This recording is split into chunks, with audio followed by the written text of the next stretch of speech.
Hello everyone. I hope that you are all doing well on this fine Saturday.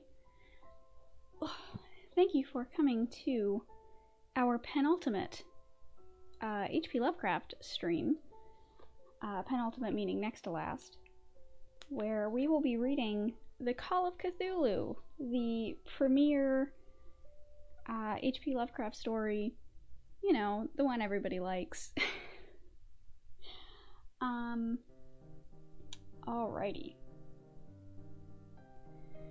Let's see. Oh no. I can see that I got it.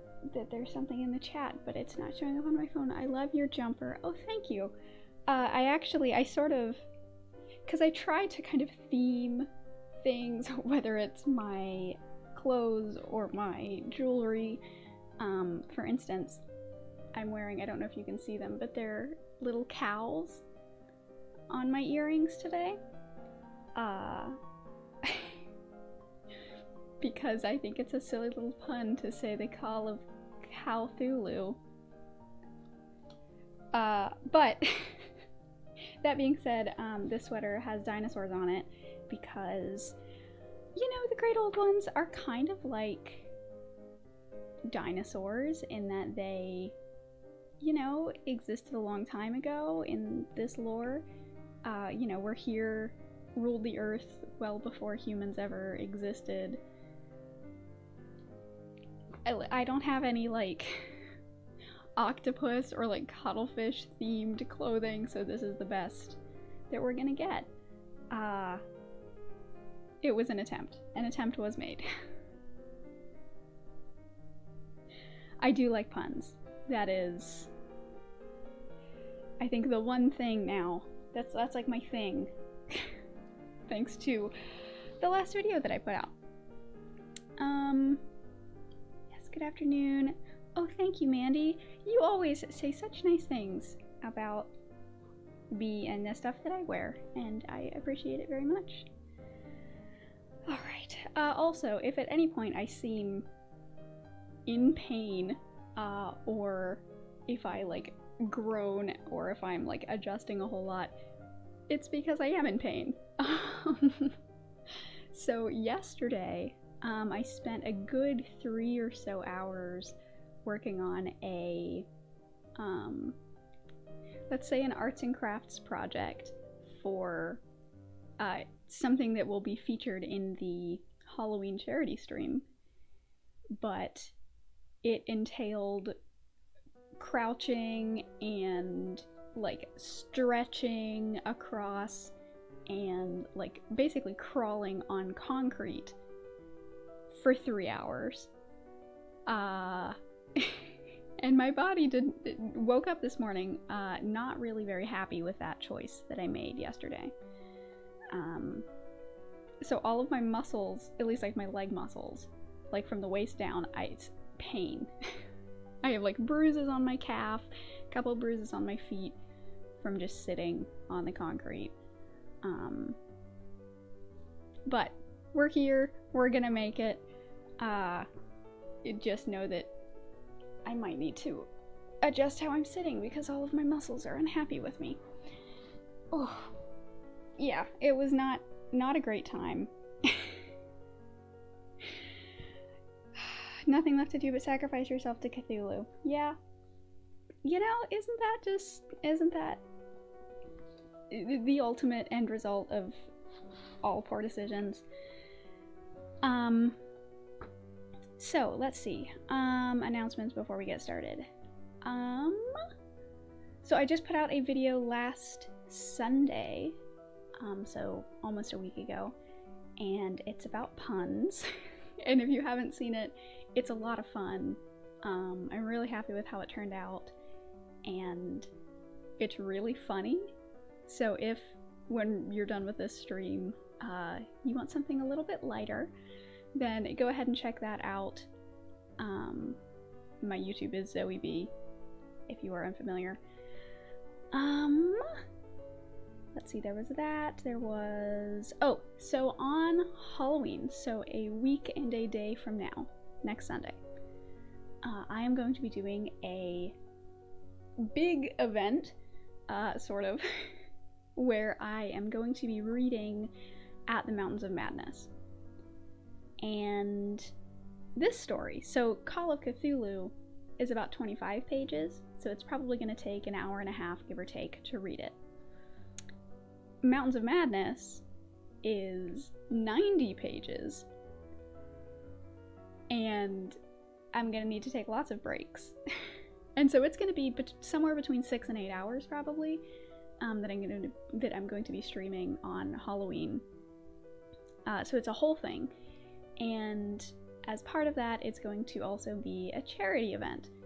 So any donations that I get will be all collected and donated to Equity Before Birth, which is a really awesome organization here in North Carolina who work to bring equity to healthcare, and especially related to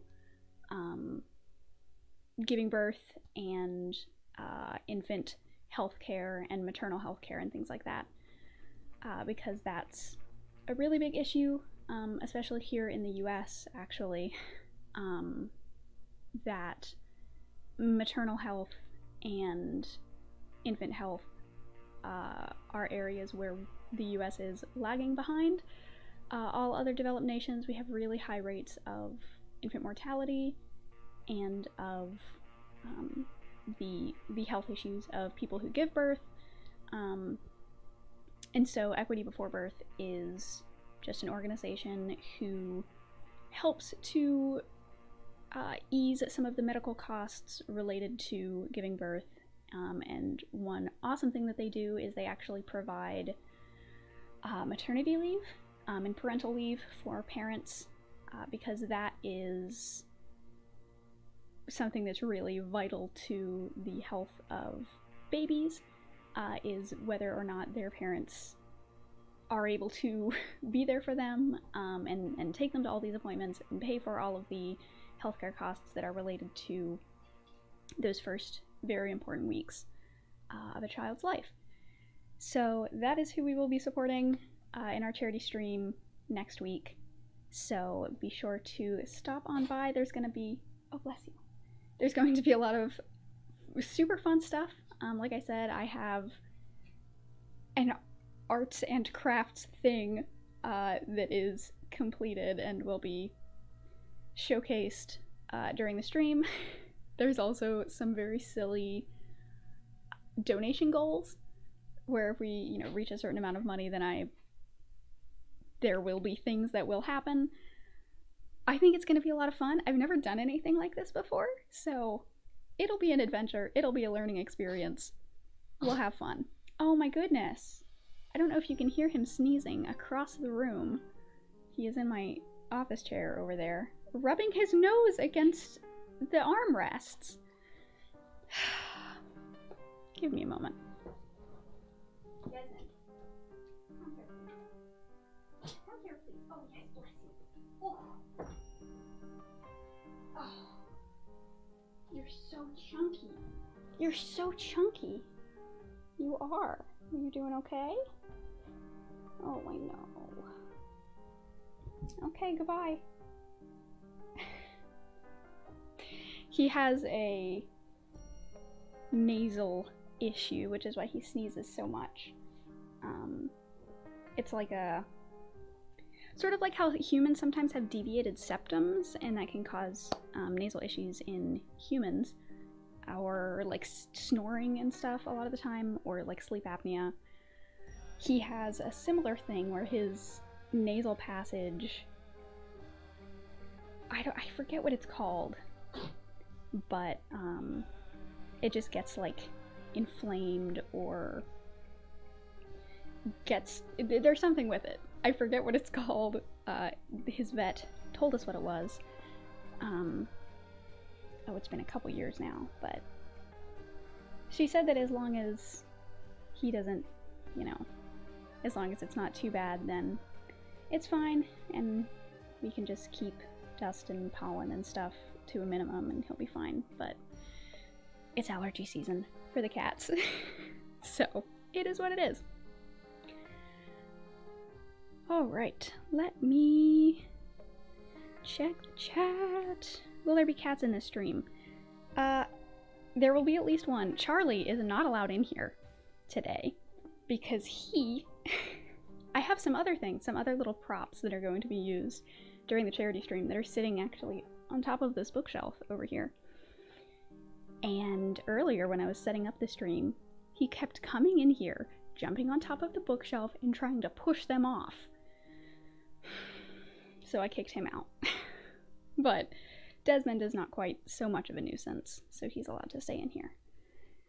He's already been fed his afternoon meal today, so he's chill. Is he allergic to humans? He might be. Only some humans. Just me, I guess. Des, I do not like how you're looking at that. Okay. He's just laying on the ground now. Alright. So, I think that that's all the announcements that I needed to go through. Right? Just the video and the charity stream. I think that's it. I thought that there was something else, but no, I don't remember. Oh well, it'll come to me. And if not, it must not have been that important anyway. So. Oh, I feel like an old person. Because I'm moving and all of my muscles are like, no.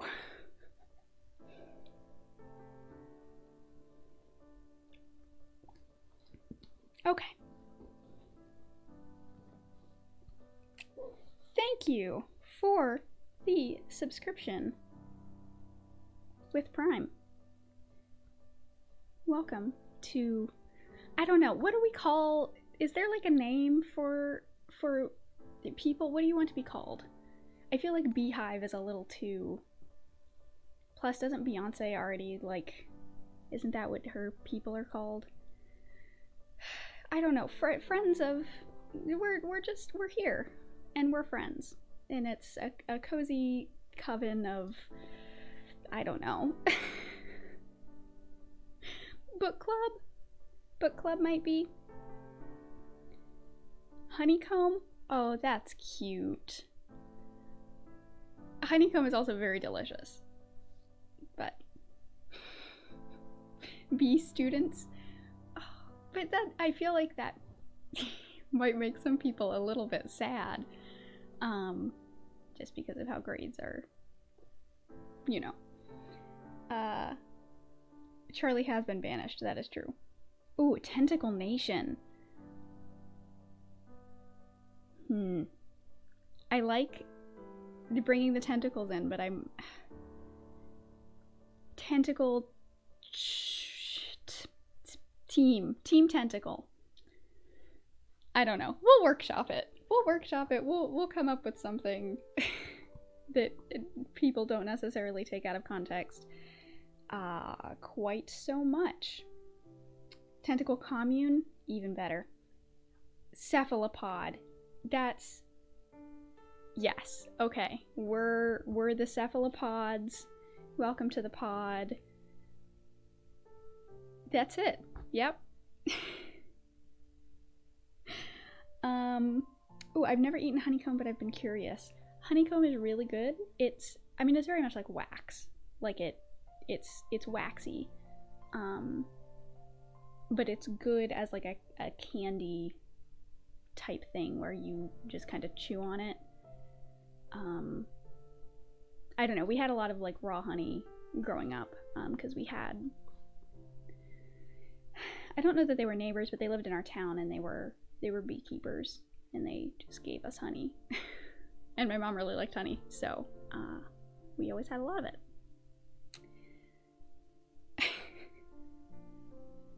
It is made of wax, yes. Okay. Let us begin, now that we know what we're called. Thank you, Mandy. Let us begin actually reading this story, and hopefully Des will come join us on the couch at some point, and not just lay on the floor like a slug. Alright, now this story is broken up into 3 parts, so we'll just take a couple breaks when we get to the breaks in the story. But until then, let us begin The Call of Cthulhu, subtitled Found Among the Papers of the Late Francis Wayland Thurston of Boston. Part 1. Horror in Clay. The most merciful thing in the world, I think, is the inability of the human mind to correlate all its contents. We live on a placid island of ignorance in the midst of black seas of infinity, and it was not meant that we should voyage far. The sciences, each straining in its own direction, have hitherto harmed us little. But someday the piecing together of dissociated knowledge will open up such terrifying vistas of reality and of our frightful position therein that we shall either go mad from the revelation or flee from the deadly light into the peace and safety of a new dark age. Theosophists have guessed at the awesome grandeur of the cosmic cycle wherein our world and human race form transient incidents. They've hinted at strange survivals in terms which would freeze the blood if not masked by bland optimism. But it is not from them that there came a single glimpse of forbidden aeons, which chills me when I think of it and maddens me when I dream of it. That glimpse, like all dread glimpses of truth, flashed out from an accidental piecing together of separated things, in this case an old newspaper item and the notes of a dead professor. I hope that no one else will accomplish this piecing out. Certainly, if I live, I shall never knowingly supply a link in so hideous a chain. I think that the professor, too, intended to keep silent regarding the part he knew, and that he would have destroyed his notes had not sudden death seized him. My knowledge of the thing began in the winter of 1926-27, with the death of my grand-uncle George Gamble Angle, Professor Emeritus of Semitic Languages at Brown University, Providence, Rhode Island. Professor Angle was widely known as an authority on ancient inscriptions and had frequently been resorted to by the heads of prominent museums, so that his passing at an age of 92 may be recalled by many. Locally, interest was intensified by the obscurity of the cause of death. The professor had been stricken whilst returning from the Newport boat, falling suddenly, as witnesses said, after having been jostled by a nautical-looking man who had come from one of the queer dark courts on the precipitous hillside which formed a shortcut from the waterfront to the deceased's home in William Street. Physicians were unable to find any visible disorder, but concluded after perplexed debate that some obscure lesion of the heart, induced by the brisk ascent of so steep a hill by so elderly a man, was responsible for the end. At the time, I saw no reason to dissent from this dictum, but latterly I am inclined to wonder, and more than wonder.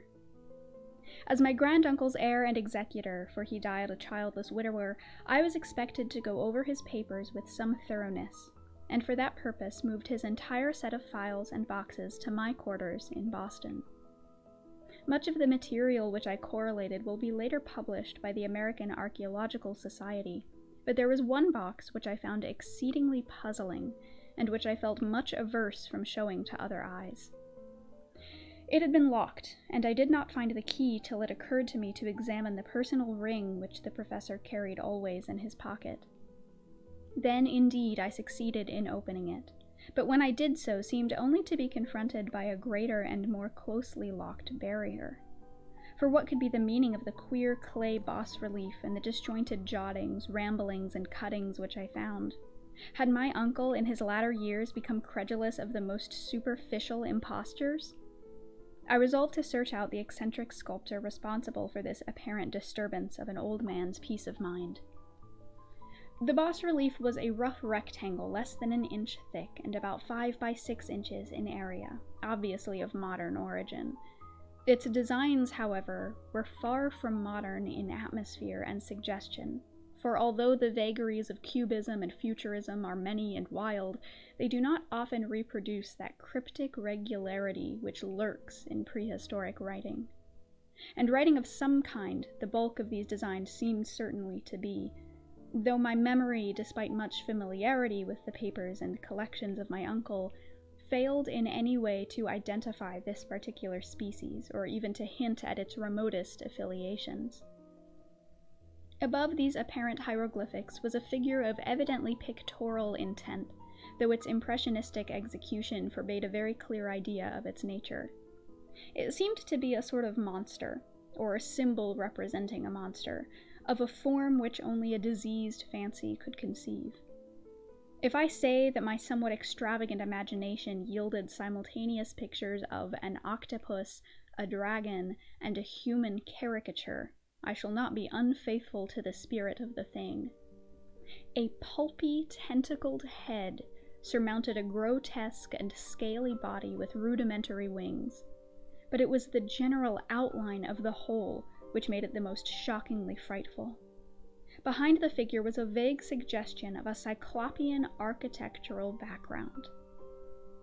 The writing accompanying this oddity was, aside from a stack of press cuttings in Professor Engel's most recent hand, and made no pretense to literary style. What seemed to be the main document was headed Cthulhu Cult in characters painstakingly printed to avoid the erroneous reading of a word so unheard of. The manuscript was divided into 2 sections, the first of which was headed 1925, Dream and Dream Work of H.A. Wilcox, 7 Thomas Street, Providence, Rhode Island, and the second, Narrative of Inspector John R. LaGrosse, 121 Beanville Street, New Orleans, at 1908 AAS Meeting. I think it's meeting. It says MTG. Notes on same and Professor Webb's account. The other manuscript papers were all brief notes, some of them accounts of the queer dreams of different persons, some of them citations from lost theosophical books and magazines, notably W. Scott Eliot's Atlantis and the Lost Lemuria, and the rest comments on long-surviving secret societies and hidden cults, which references to passages in such mythological and anthropological sources as Fraser's Golden Bough and Miss Murray's witch cult in Western Europe. The cuttings largely alluded to an outre mental illness and outbreaks of group folly or mania in the spring of 1925. The first half of the principal manuscript told a very peculiar tale. It appears that on March 1st, 1925, a thin, dark young man of neurotic and excited aspect had called upon Professor Engel bearing the singular clay bas-relief, which was then exceedingly damp and fresh. His card bore the name of Henry Anthony Wilcox, and my uncle had recognized him as the youngest son of an excellent family slightly known to him, who had latterly been studying sculpture at the Rhode Island School of Design and living alone at the Fleur-de-Lis building near that institution. Wilcox was a precocious youth of known genius but great eccentricity, and had from childhood excited attention through the strange stories and odd dreams he was in the habit of relating.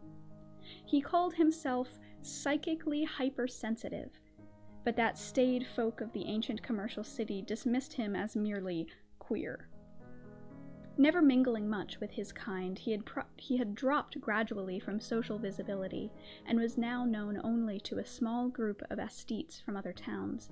Even the Providence Art Club, anxious to preserve its conservatism, had found him quite hopeless. On the occasion of the visit, ran the professor's manuscript, the sculptor abruptly asked for the benefit of his host's archaeological knowledge in identifying the hieroglyphics on the bas-relief. He spoke in a dreamy, stilted manner, which suggested pose and alienated sympathy, and my uncle showed some sharpness in replying, for the conspicuous freshness of the tablet implied kinship with anything but archaeology. Young Wilcox's rejoinder, which impressed my uncle enough to make him recall and record it verbatim, was of fantastically poetic cast, which must have typified his whole conversation, and which I have since found highly characteristic of him. He said, "It is new indeed, for I made it last night in a dream of strange cities, and dreams are older than brooding Tyre, or the contemplative Sphinx, or the garden-girdled Babylon." It was then that he began the rambling tale which suddenly played upon a sleeping memory, and won the fervid interests of my uncle. There had been a slight earthquake tremor the night before, the most considerable felt in New England for some years, and Wilcox's imagination had been keenly affected. Upon retiring, he had had an unprecedented dream of great cyclopean cities of Titan blocks and sky-flung monoliths, all dripping with green ooze and sinister with latent horror. Hieroglyphics had covered the walls and pillars, and from some undetermined point below had come a voice that was not a voice, a chaotic sensation which only fancy could transmute into sound, but which he attempted to render by the almost unpronounceable jumble of letters, Cthulhu, Phtagon. This verbal jumble was the key to the recollection which excited and disturbed Professor Angle. He questioned the sculptor with scientific minuteness, and studied with almost frantic intensity the bas-relief on which the youth had found himself working, chilled and clad only in his night-clothes, when waking had stolen bewilderingly over him. My uncle blamed his old age, Wilcox afterward said, for his slowness in recognizing both hieroglyphics and pictorial design. Many of his questions seemed highly out of place to his visitor, especially those which tried to connect the latter with strange cults or societies, and Wilcox could not understand the repeated promises of silence which he was offered in exchange for an admission of membership in some widespread mystical or paganly religious body. When Professor Angle became convinced that the sculptor was indeed ignorant of any cult or system of cryptic lore, he besieged his visitor with demands for future reports of dreams. This bore regular fruit, for after the first interview the manuscript records daily calls of the young man, during which he related startling fragments of nocturnal imagery whose burden was always some terrible cyclopean vista of dark and dripping stone, with subterranean voice or intelligence shouting monotonously in enigmatical sense impacts, inscribable save as gibberish. The two sounds most frequently repeated are those rendered by the letters Cthulhu and Relie. On March 23rd, the manuscript continued, Wilcox failed to appear, and inquiries at his quarters revealed that he had been stricken with an obscure sort of fever and taken to the home of his family in Waterman Street.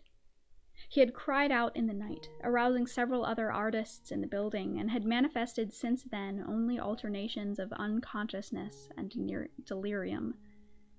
My uncle at once telephoned the family, and from that time forward kept close watch of the case, calling often at the Thayer Street office of Dr. Toby, whom he learned to be in charge. The youth's febrile mind, apparently, was dwelling on strange things, and the doctor shuddered now and then as he spoke of them. They included not only a repetition of what he had formerly dreamed, but touched wildly on a gigantic thing, miles high, which walked or lumbered about. He at no time fully described this object, but occasional frantic words, as repeated by Dr. Toby, convinced the professor that it must be identical with the nameless monstrosity he had sought to depict in his dream sculpture. Reference to this object, the doctor added, was invariably a prelude to this young man's subsistence into lethargy. His temperature, oddly enough, was not greatly above normal, but his whole condition was otherwise such as to suggest true fever rather than mental disorder. On April 2nd, at about 3 p.m., every trace of Wilcox's malady suddenly ceased. He sat upright in bed, astonished to find himself at home and completely ignorant of what had happened in dream or reality since the night of March 22nd. Pronounced well by his physician, he returned to his quarters in 3 days, but to Professor Angle he was of no further assistance. All traces of strange dreaming had vanished with his recovery, and my uncle kept no record of his night thoughts after a week of pointless and irrelevant accounts of thoroughly usual visions. Here the first part of the manuscript ended, but references to certain of the scattered notes gave me much material for thought. So much, in fact, that only the ingrained skepticism then forming my philosophy can account for my continued distrust of the artist. The notes in question were those descriptions of the dreams of various persons covering the same period as that in which young Wilcox had had his strange visitations. My uncle, it seems, had quickly instituted a prodigiously far-flung body of inquiries amongst nearly all the friends whom he could question without impertinence, asking for nightly reports of their dreams and the dates of any notable visions for some time past. The reception of his request seems to have been varied, but he must, at the very least, have received more responses than any ordinary man could have handled without a secretary. This original correspondence was not preserved, but his notes formed a thoroughly and really significant digest. Average people in society and business, New England's traditional salt of the earth, gave an almost completely negative result, though scattered cases of uneasy but formless nocturnal impressions appear here and there, always between March 23rd and April 2nd, the period of young Wilcox's delirium.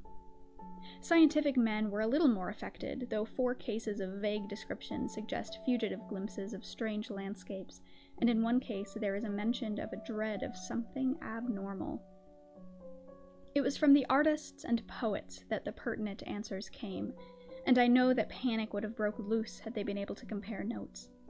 As it was, lacking their original letters, I half suspected the compiler of having asked leading questions, or of having edited the correspondence in corroboration of what he had latently resolved to see.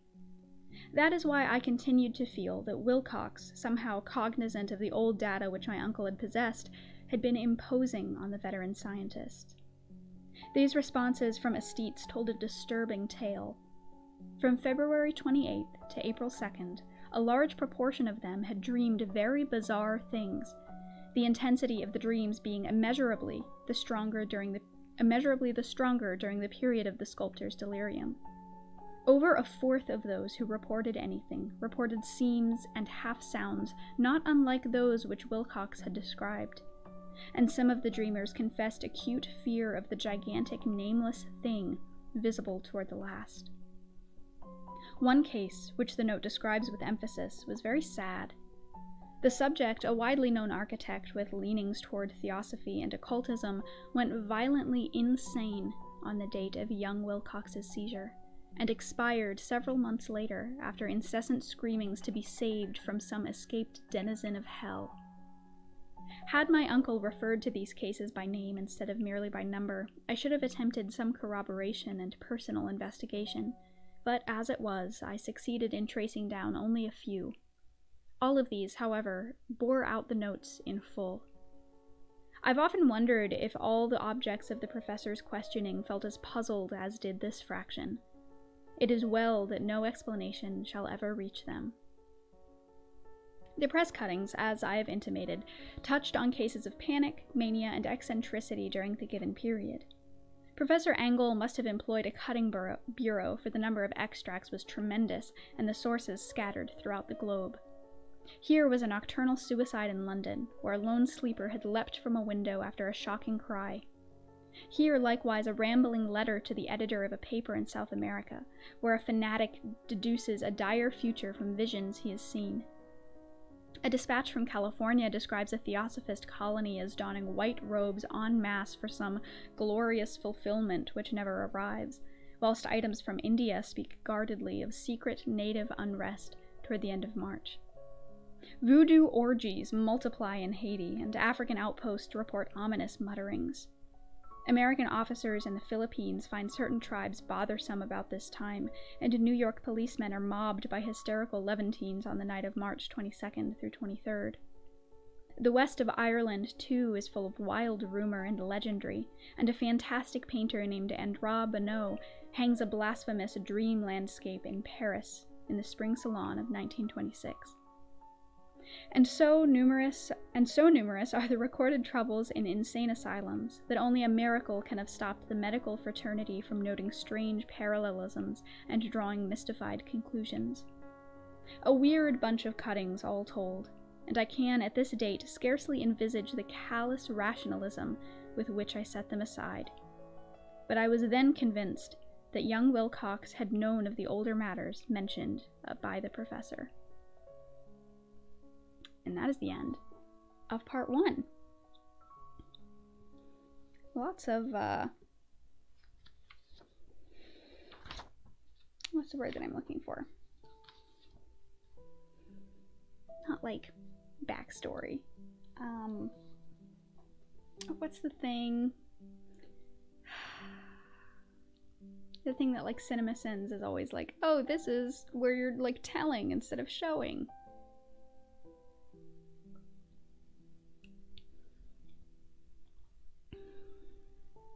It's gonna bother me if I don't think of it.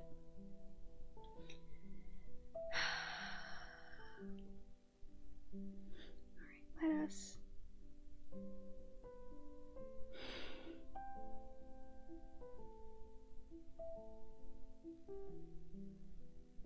Such an imagination, yet so bigoted, very strange. Exposition! Exposition is the word. Thank you. 3 kids, 2 cats, 1 dog. Thank you. And yes, that is, and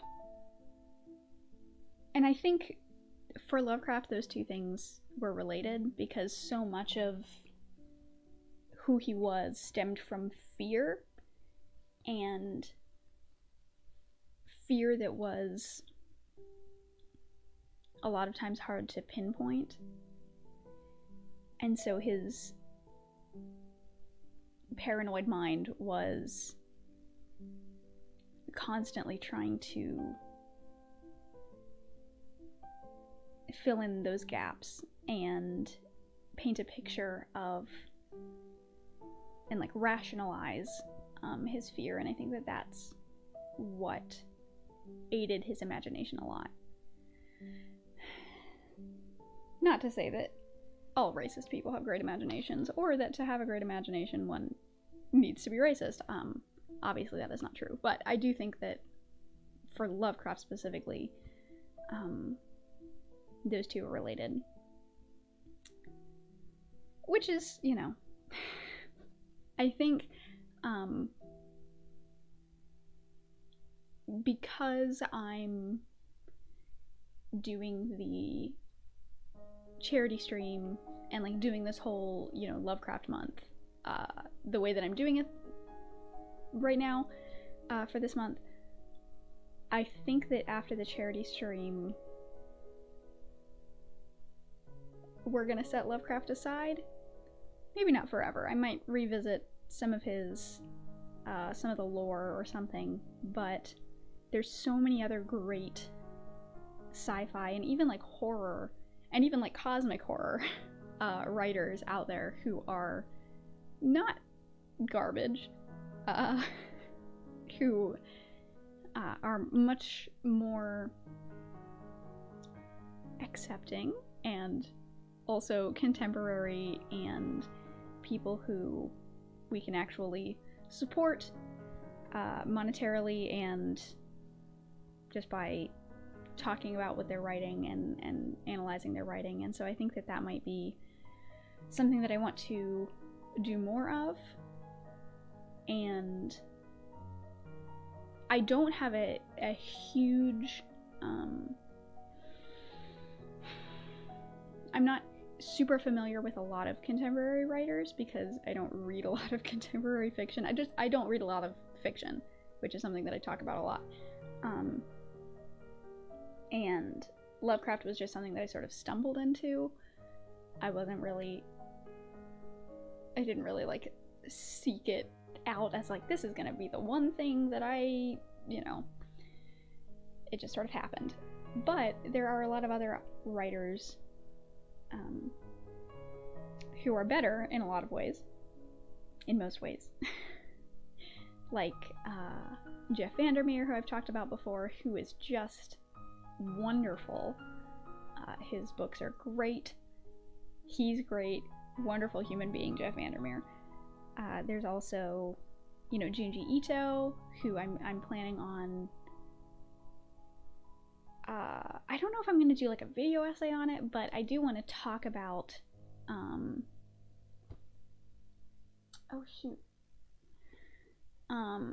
Uzumaki at some point because it's so good.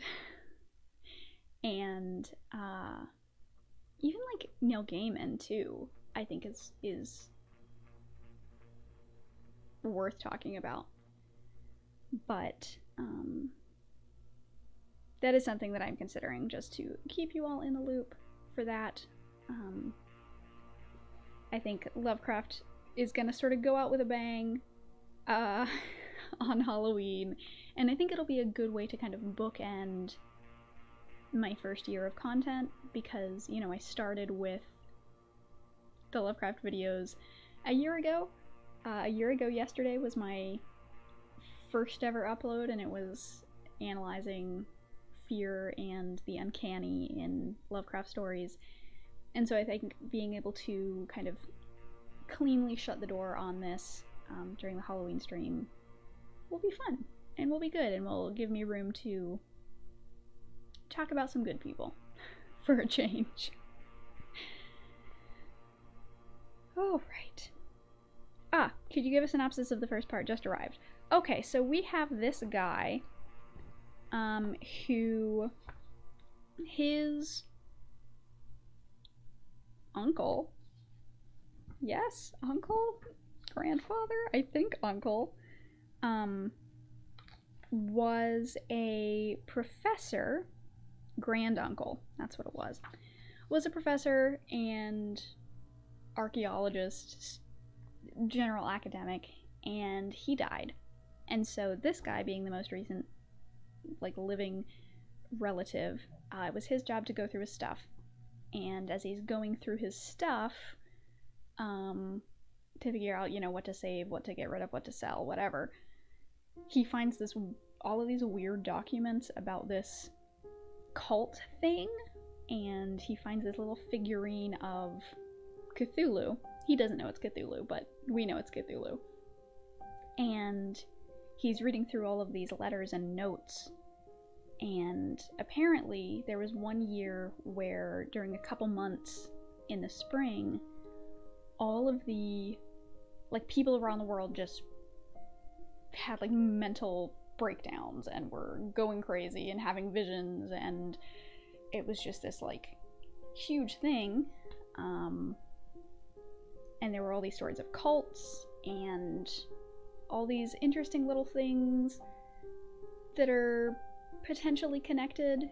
And so this our narrator is not quite sure what to make of all of these notes and things and this little figurine, and he doesn't really know what it was that his granduncle was trying to uncover, but he's intrigued.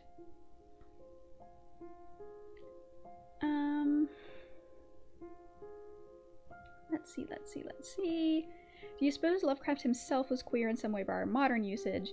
Maybe it was fueled by self-hatred. I think that speculating on the gender and sexuality of long dead authors is very delicate, and I am not familiar enough with Lovecraft the person to make that call. You know, this was something... So, when I was a late teen, I was really into Tumblr.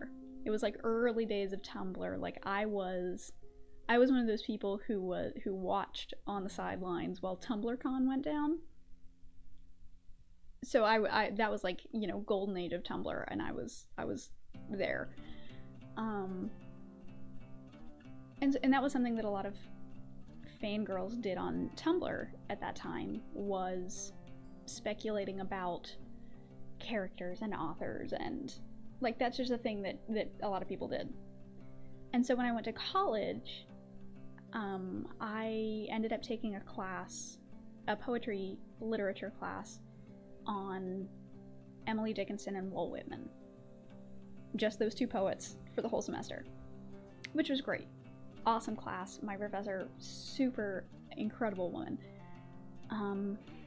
But both of those people, both of those poets have had a lot of speculation about their sexuality, because they both write a lot of very like homoerotic poetry, for lack of a better descriptor, and just very, you know, like Walt Whitman, and a lot of his writing is very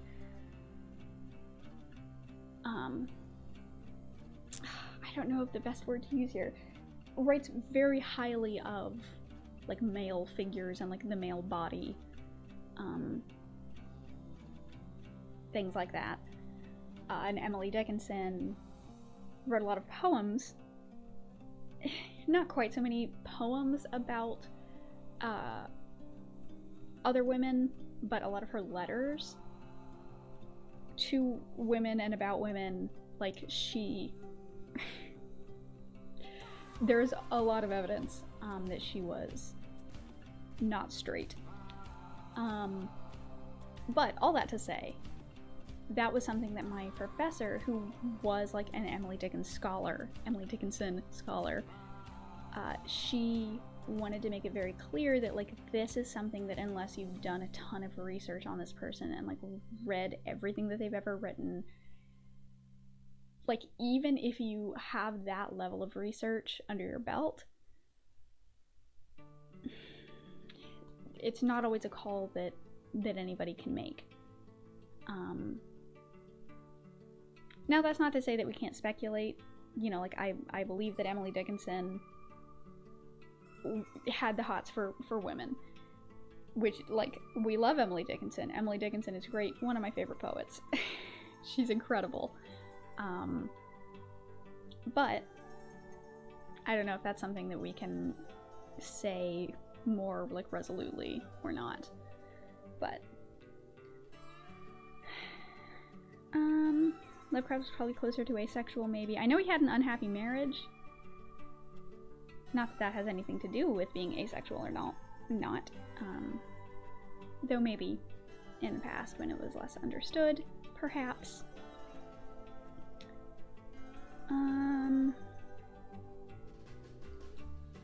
taking a screen cap of this chat where you have listed all of these author names so that I have them and do not forget them. Ooh, Night in the Lonesome October by Robert Zelazny. Perfect Halloween read. That sounds wonderful.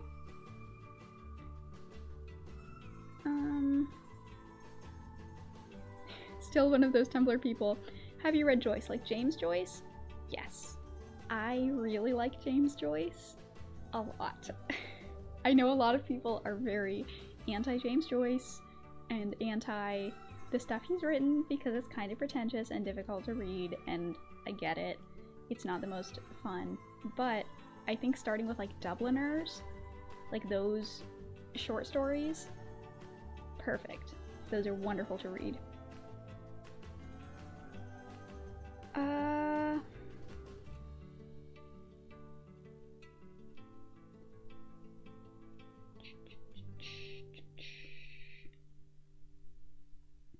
I'm Irish.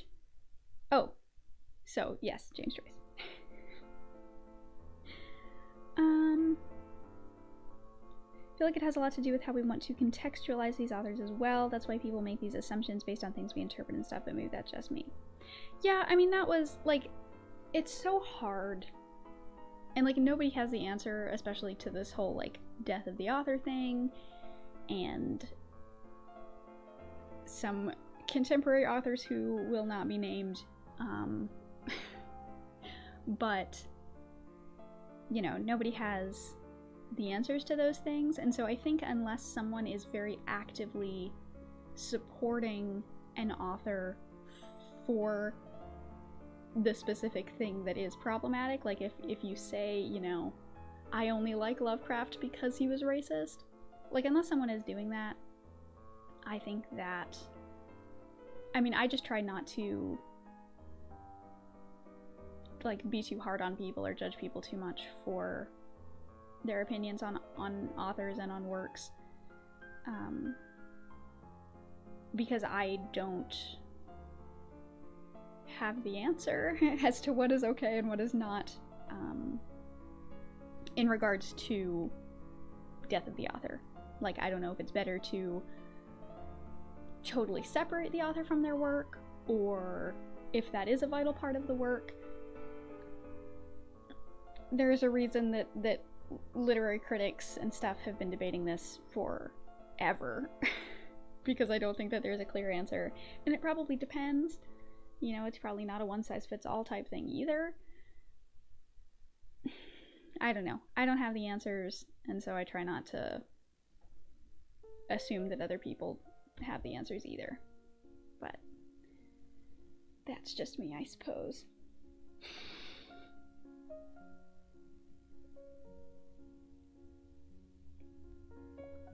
I mean, we all know who I mean when I say the author who must not be named.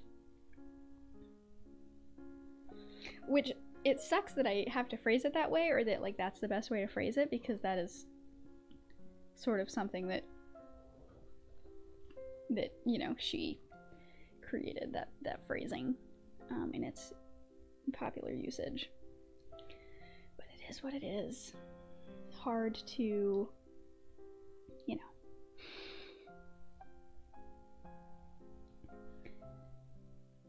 I think it's always important to read something in context, including the time period, culture, and social status. Yeah. That's one of those things that I, like, until I went to college and started actually understanding, like, oh, all of these things that I read in high school and middle school, like, they were written the way they were written for a reason, and there were things in those books that were in there just, like, there are these references to historical things, or there are, like, understanding that there is context behind stuff blew my mind. Which sounds very silly and obvious, but, like, I don't know, I guess I didn't have the best literature teachers in school, but death of the writer is hard to believe, and when you read a writer, you support them. Yeah. H. Bomber Guy did a really great video essay about Lovecraft and his relationship to his work as a queer man. I haven't watched that video. I have been told by 2 people now that I should watch it, but I haven't. Because so I just haven't really gotten around to it. And there was a period of time where, when I got into Lovecraft, I was like, oh, I should watch this. But that was when I was developing my own, like, the channel and my own video essay ideas, and I was like, I don't want to accidentally steal from him. And I also, like, what if his ideas are better than anything I could ever come up with? And that would make me feel bad. And make me not want to make these videos. So I never got around to watching it. Because of those reasons. Because I am a coward.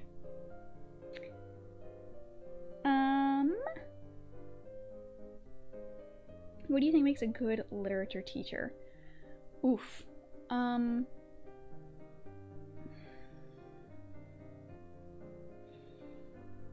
I think a good literature teacher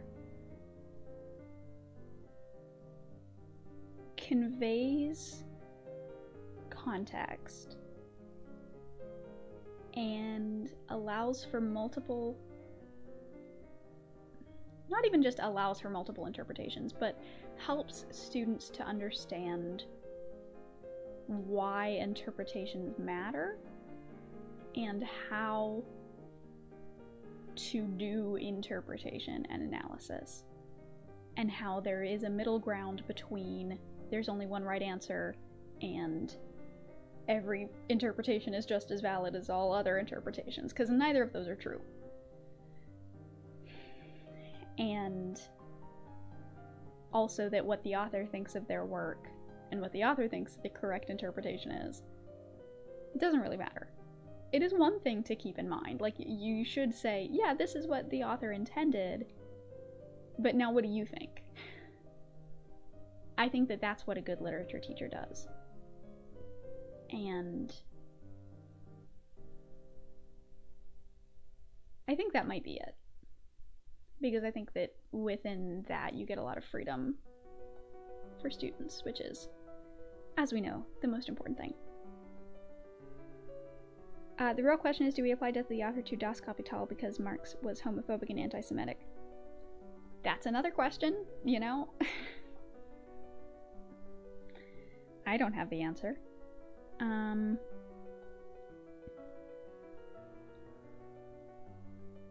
think the reason they didn't teach me about how racist my country was and still is back in high school when they were teaching American history is because people wanted to hide it, but we can read about it in context and learn about it so we can make things better today. That's true. Have you read Hopscotch by Julio Cortázar? I have not. Highly recommend it. Similar to House of Leaves, then I'm into it. I think I've heard of it, actually. Now that I think of it, I've heard of it, but I don't know anything about it, and also have not read it, so I will look into it. Thank you for the recommendations. All of these wonderful recommendations that I'm so worried I'm never going to have time to read, but we'll get there. There is still lots of time for reading. Alright, hair is going up for this next section because I'm getting a little bit warm.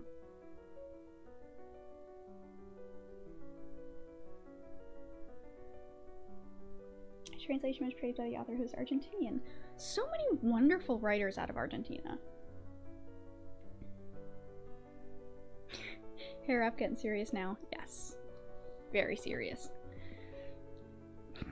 Okay. Let's see. Alright. Section 2 of Call of Cthulhu. Entitled The Tale of Inspector Lagras. Oh, and I'm gonna move my legs and sound like an old person while I do it because I'm in pain. Okay.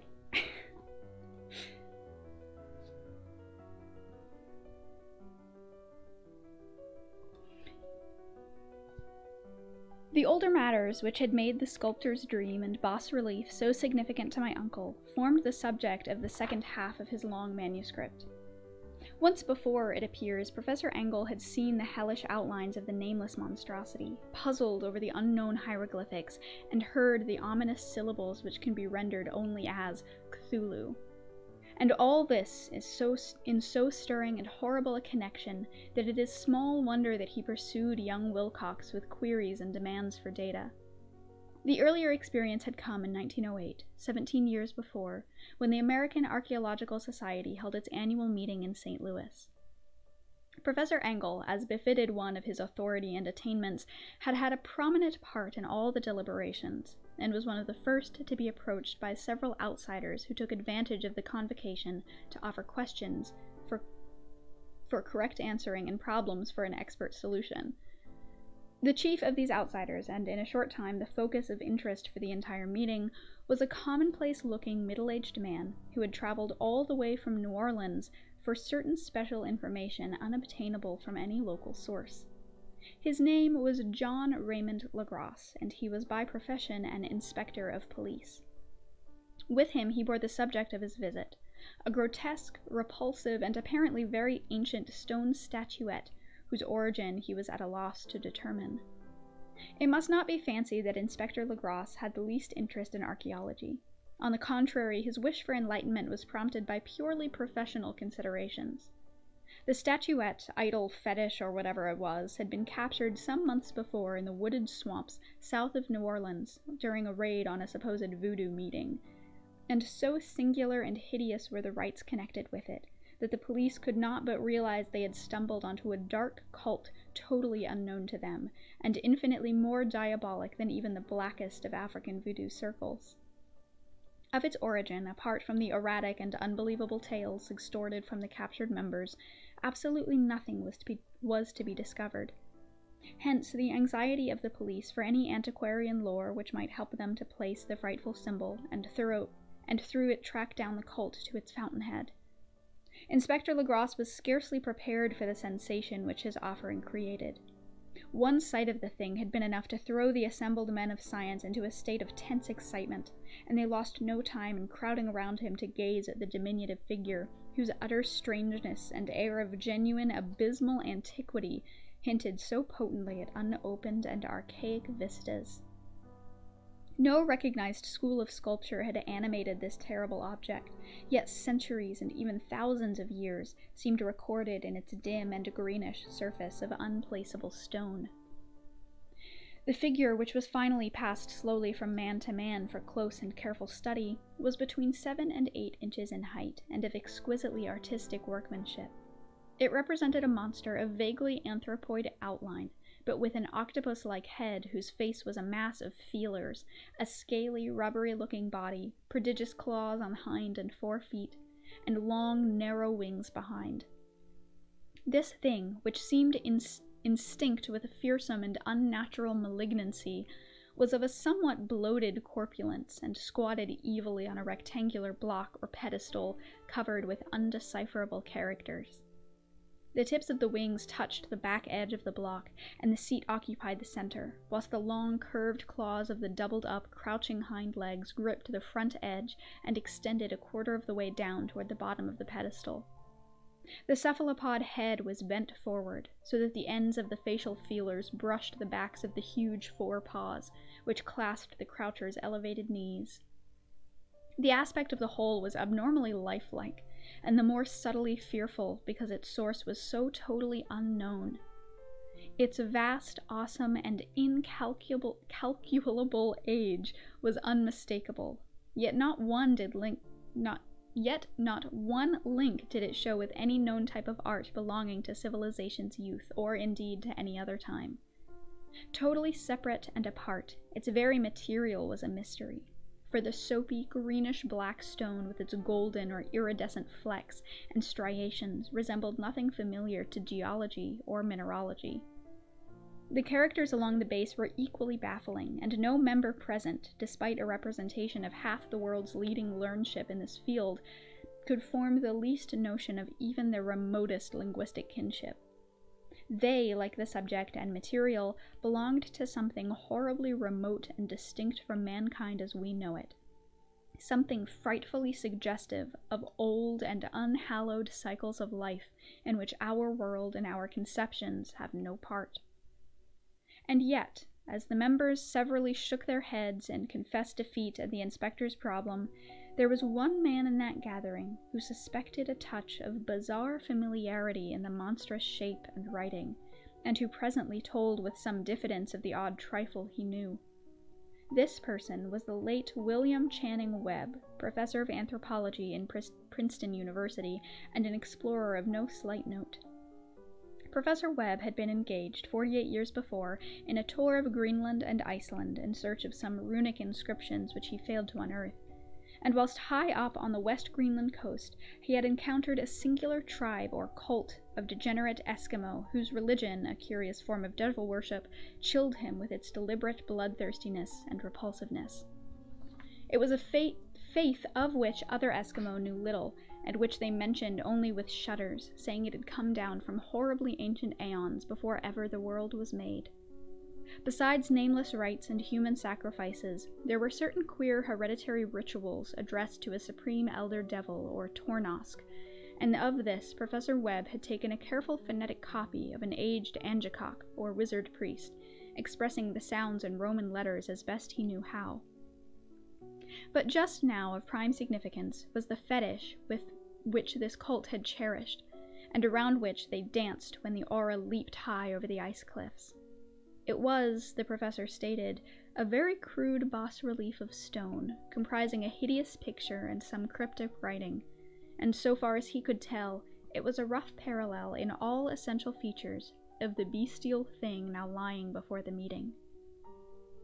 This data, received with suspense and astonishment by the assembled members, proved doubly exciting to Inspector Legrasse, and he began at once to ply his informant with questions. Having noted and copied an oral ritual among the swamp cult worshippers his men had arrested, he besought the professor to remember as best he might the syllables taken down amongst the diabolist Eskimo. There then followed an exhaustive comparison of the details, and a moment of really odd silence when both detective and scientist agreed on the virtual identity of the phrase common to the two hellish rituals so many worlds of distance apart. What, in that substance, both the Eskimo wizard and the Louisiana swamp priests had chanted to their kindred idols was something very like this, the word divisions being guessed at from traditional breaks in the phrase as chanted aloud. Finglui, Muggle Woodnaf, Cthulhu Relay, Waganagal, Ptagon. Legrasse had at one point, in advice of Professor Webb, for several among his mongrel prisoners had repeated to him what older celebrants had told them the words meant. This text, as given, ran something like this. In his house at Rillier, dead Cthulhu waits, dreaming. And now, in response to a general and urgent demand, Inspector Legrasse related as fully as possible his experience with the swamp worshippers, telling a story to which I could see my uncle attached profound significance. It savored of the wildest dreams of myth-maker and theosophist, and disclosed an astonishing degree of cosmic imagination among such half-castes and pariahs as might be at least expected to process it. On November 1st, 1907, there had come to the New Orleans police a frantic summons from the swamp and lagoon country to the south. The squatters there, mostly primitive but good-natured descendants of Lafitte's men, were in the grip of stark terror from an unknown thing which had stolen upon them in the night. It was voodoo, apparently, but voodoo of a more terrible sort than they had ever known, and some of their women and children had disappeared since the malevolent tom-tom had begun its incessant beating far within the black-haunted woods where no dweller ventured. There were insane shouts and harrowing screams, soul-chilling chants and dancing devil flames, and, the frightened messenger added, the people could stand it no more. So, a body of 20 police, filling 2 carriages and an automobile, had set out in the late afternoon with a shivering squatter as a guide. At the end of the passable road, they alighted, and for miles splashed on in silence through the terrible cypress woods where day never came. Ugly roots and malignant hanging nooses of Spanish moss beset them, and now and then a pile of dank stones or a fragment of a rotting wall intensified by its hints of morbid habitation, a depression which every malformed tree and every fungus islet combined to create. At length the squatter settlement, a miserable huddle of huts, hove in sight, and a hysterical dweller ran out to cluster around the group of hobbing lanterns. The muffled beat of tom-toms was now faintly audible far, far ahead, and a curdling shriek came at infrequent intervals when the winds shifted. A reddish glare, too, seemed to filter through the pale undergrowth beyond the endless avenues of forest night. Reluctant even to be left alone again, each one of the cowed squatters refused point-blank to advance another inch toward the scene of unholy worship, so Inspector Legrasse and his 19 colleagues plunged on unguided into the black arcades of horror that none of them have ever trod before. The region now entered by the police was one of traditionally evil repute, substantially unknown and untraversed by white men. There were legends of a hidden lake unglimpsed by mortal sight, in which dwelt a huge, formless, white, polypous thing with luminous eyes, and squatters whispered that bat-winged devils flew up out of caverns in the inner earth to worship it at midnight. They said it had been here before D'Urbeville, before La Salle, before the Indians, and even before the wholesome beasts and birds of the woods. It was nightmare itself, and to see it was to die. But it made men dream, and so they knew enough to keep away. The present voodoo orgy was, indeed, on the merest fringe of this abhorred area, but that location was bad enough. Hence, perhaps the very place of the worship had terrified the squatters more than the shocking sounds and incidents. Only poetry or madness could do justice to the noises heard by Legras's men as they plowed on through the black morass to the red glare and the muffled tom-toms. There are vocal qualities peculiar to men, and vocal qualities peculiar to beasts, and it is terrible to hear the one when the source should yield the other. Animal fury and orgiastic license here whipped themselves to demonic heights by howls and squawking ecstasies that tore and reverberated through those nighted woods like pestilential tempests from the gulfs of hell. Now and then the less organized ululation would cease, and from what seemed a well-drilled chorus of hoarse voices would rise and sing-song chant that hideous phrase or ritual. Funglui, Mulgwa-naf, Cthulhu Rillier, Waganagal, Fatagan. Then the men, having reached a spot where the trees were thinner, came suddenly in sight of the spectacle itself. 4 of them reeled, 1 fainted, and 2 were shaken into a frantic cry which the mad cacophony of the orgy fortunately deadened. Legras dashed the swamp water on the face of the fainting man, and all stood trembling and nearly hypnotized with horror. In a natural glade of the swamp stood a grassy island of perhaps an acre's extent, clear of trees and tolerably dry. On this now leaped and twisted a more indescribable horde of human abnormality than any but a Sime or an Angarola could paint.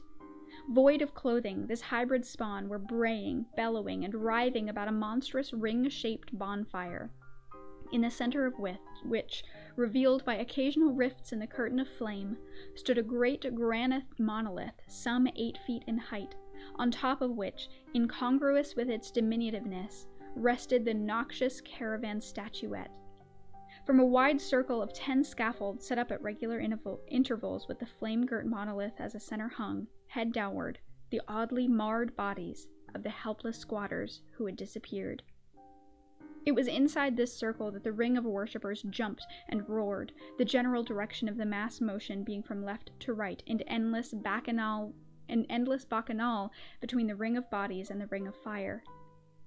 It may have been only imagination, and it may have been only echoes which induced one of the men, an excitable Spaniard, to fancy he heard antiphonal responses to the ritual from some far and unilluminated spot deeper within the wood of ancient and legendary horror. This man, Joseph D. Galvez, I later met and questioned, and he proved distractingly imaginative. He indeed went so far as to hint of the faint beating of great wings, and of a glimpse of shining eyes and a mountainous white bulk beyond the remotest trees. But I suppose he had been hearing too much native superstition. Actually, the horrified pause of the men was of a comparatively brief duration. Duty came first, and although there must have been nearly 100 mongrel celebrants in the throng, the police relied on their firearms and plunged determinedly into the nauseous rout. For 5 minutes, the resultant din and chaos were beyond description. Wild blows were struck, shots were fired, and escapes were made. But in the end, Legras was able to count some 47 sullen prisoners, whom he forced to dress in haste and fall into line between 2 rows of policemen. 5 of the worshippers lay dead, and 2 severely wounded ones were carried away on improvised stretchers by their fellow prisoners. The image on the monolith, of course, was carefully removed and carried back by Legras. Examined at headquarters after a trip of intense strain and weariness, the prisoners all proved to be men of a very low and mentally aberrant type. But before many questions were asked, it became manifest that something far deeper and older than fetishism was involved. Degraded and ignorant as they were, the creatures held with surprising consistency to the central idea of their loathsome faith. They worshipped, so they said, the great old ones who lived ages before there were any men, and who came to the young world out of the sky.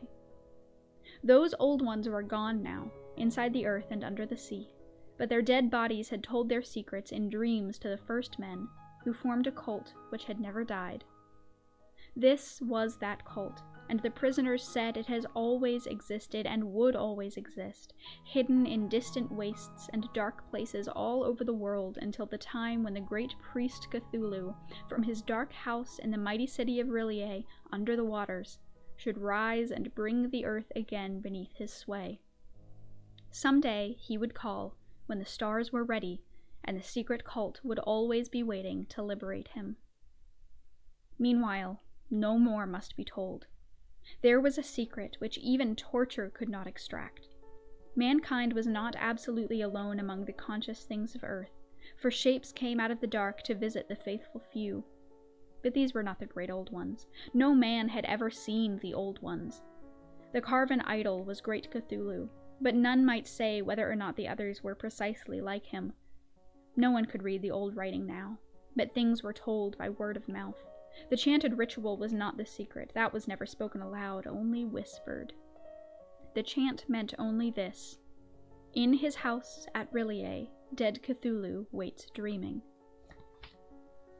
Only 2 of the prisoners were found sane enough to be hanged, and the rest were committed to various institutions. All denied a part in the ritual murders, and averred that the killing had been done by black-winged ones, which had come to them from their immemorial meeting place in the haunted wood. But of those mysterious allies, no coherent account could ever be gained. But what the police did extract came mainly from an immensely aged mestizo man named Castro, who claimed to have sailed to strange ports and talked with undying leaders of the cult in the mountains of China. Old Castro remembered bits of hideous legend that paled the speculations of theosophists and made man and the world seem recent and transient indeed. There had been aeons when other things ruled the earth, and they had great cities. Remains of them were still to be found as cyclopean stones on islands in the Pacific. They all died vast epochs of time before men came, but there were arts which could revive them when the stars had come round again to the right positions in the cycle of eternity. They had indeed come themselves from the stars and brought their images with them. These great old ones, Castro continued, were not composed altogether of flesh and blood. They had shape, for did not this star-fashioned image prove it, but that shape was not made of matter. When the stars were right, they could plunge from world to world through the sky, but when the stars were wrong, they could not live. But although they no longer lived, they would never really die. They all lay in stone houses in their great city of R'lyeh, preserved by the spells of mighty Cthulhu for a glorious resurrection when the stars and the earth might once more be ready for them. But at that time some force from outside must serve to liberate their bodies. The spells that preserved them intact likewise prevented them from making an initial move, and they could not only lie awake in dark and think whilst uncounted millions of years rolled by. They knew all that was occurring in the universe, but their mode of speech was transmitted thought. Even now they talked in their tombs. When, after infinities of chaos, the first men came, the great old ones spoke to the sensitive among them by molding their dreams, for only thus could their language reach the fleshly minds of mammals. Then, whispered Castro, those first men formed the cult around small idols which the great ones showed them. Idols brought in dim areas from dark stars.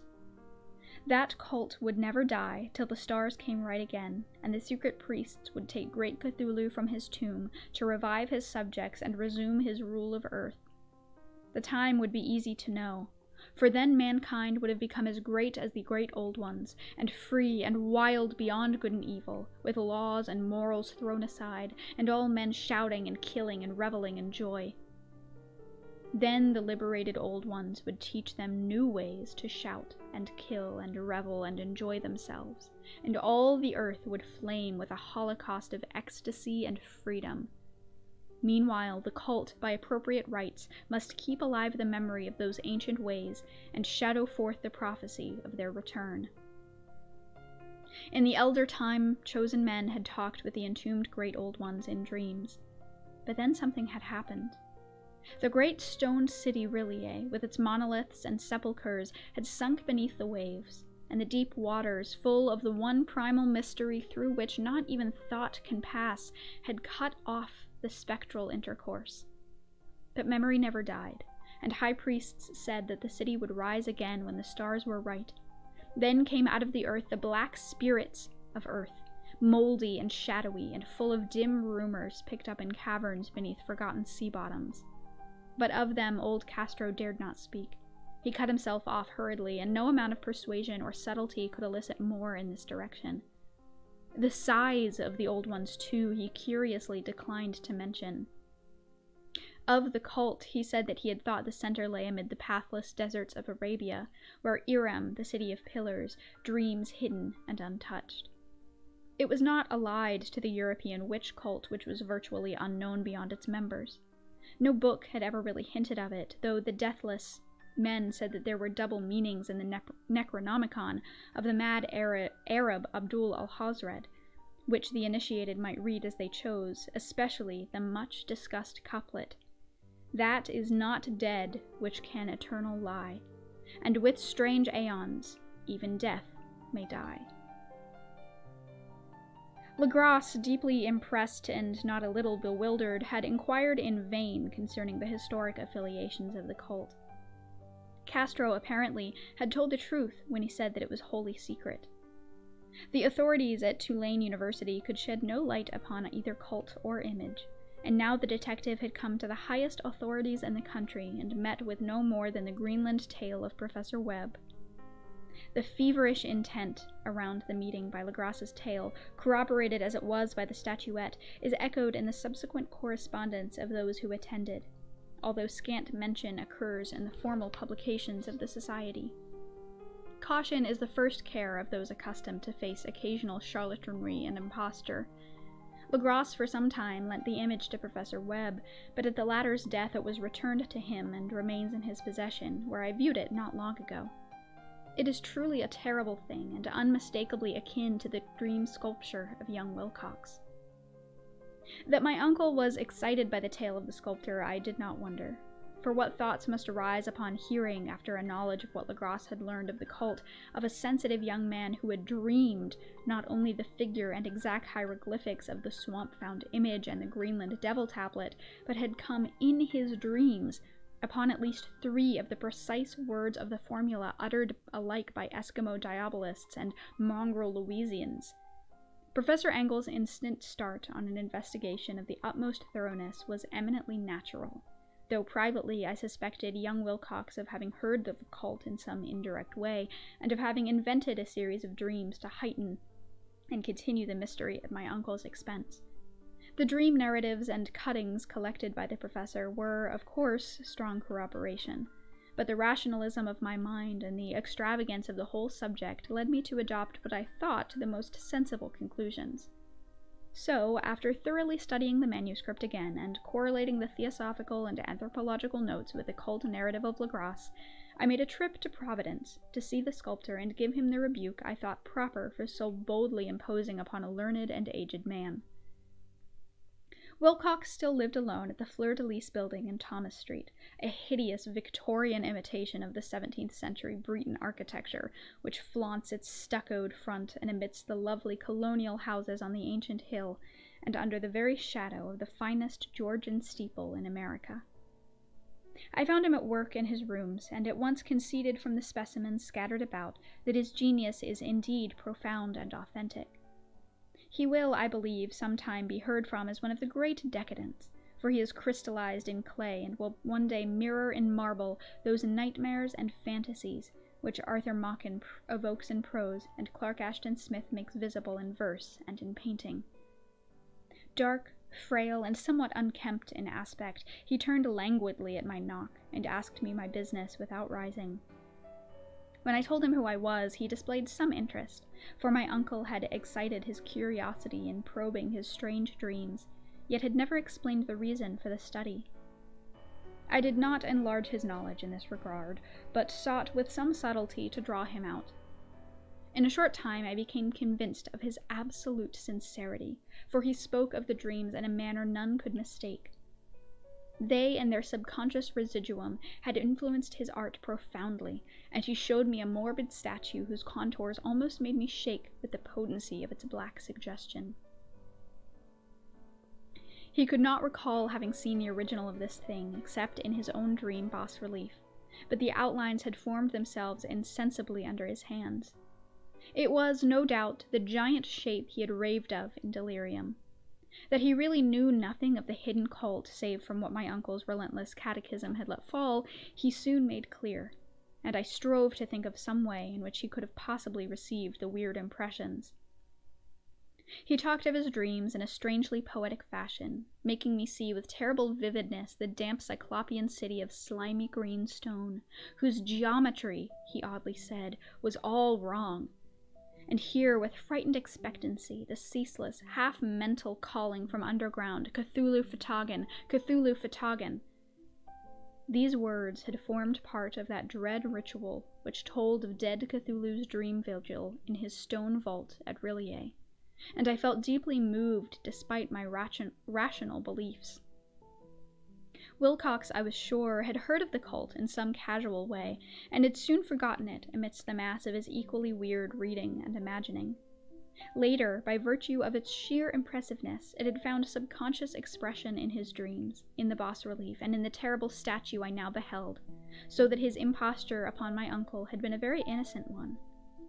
The youth was of a type, at once slightly affected and slightly ill-mannered, which I could never like, but I was willing enough now to admit both his genius and his honesty.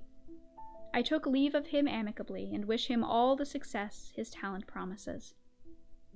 The matter of the cult still remained to fascinate me, and at times I had visions of personal fame from researches into its origin and connections. I visited New Orleans, talked with Legras and others of that old-time raiding party, saw the frightful image, and even questioned such of the mongrel prisoners as still survived. Old Castro, unfortunately, had been dead for some years. What I now heard so graphically at first hand, though it really was no more than a detailed confirmation of what my uncle had written, excited me afresh, for I felt sure that I was on the track of a very real, very secret, and very ancient religion, whose discovery would make me an anthropologist of note. My attitude was still one of absolute materialism, as I wish it still were, and I discounted with almost inexplicable perversity the coincidence of the dream notes and odd cuttings collected by Professor Engel. One thing I began to suspect, and which I now fear I know, is that my uncle's death was far from natural. He fell on a narrow hill street leading up from an ancient waterfront swarming with foreign people, after a careless push from a sailor, and I do not forget the mixed blood and marine pursuits of the cult members in Louisiana, and would not be surprised to learn of secret methods and poison needles as ruthless and as anciently known as the cryptic rites and beliefs. Legras and his men, it is true, have been let alone, but in Norway a certain seaman who saw things is dead. Might not the deeper inquiries of my uncle, after encountering the sculptor's data, have come to sinister ears? I think Professor Engel died because he knew too much, or because he was likely to learn too much. Whether I shall go as he did remains to be seen, for I have learned much now. And that is the end of section 2.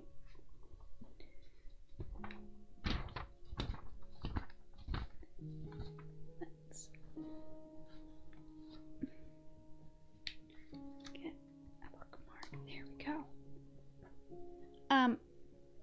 Let's see what chat has to say while I get a drink.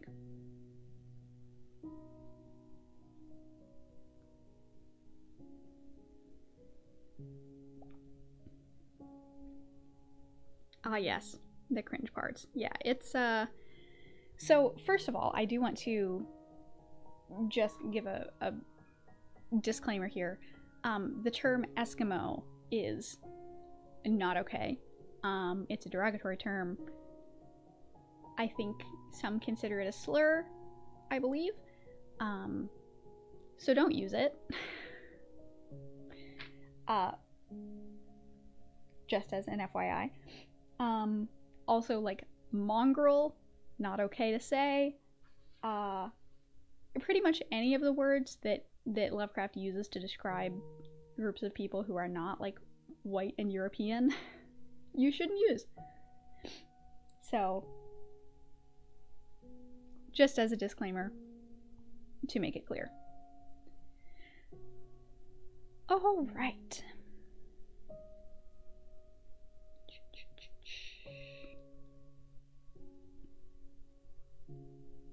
Yeah, just randomly sprinkle in some racism. 'Tis Lovecraft.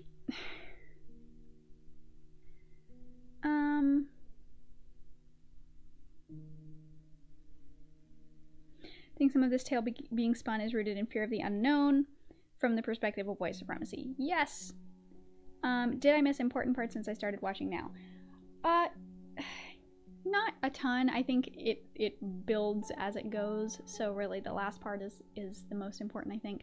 Basically, there's some cults and creepy artifacts, and the narrator is just finding connections between them and, like, traveling and talking to people. That's really all that the first two sections are. The final section is where he starts actually figuring things out. So that is the most important one.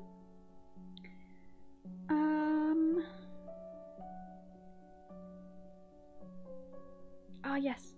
Desmond is here. Behind the chat. He is asleep and purring very loudly.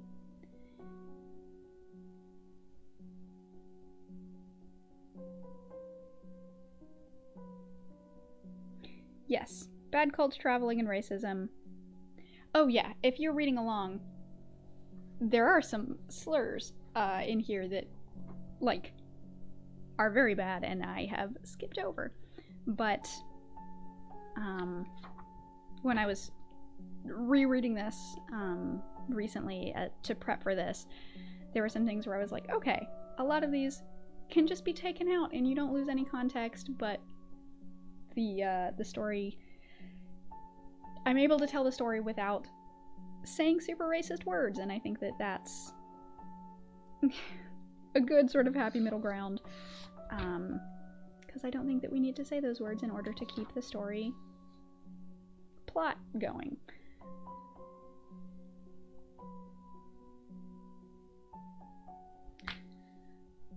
Okay.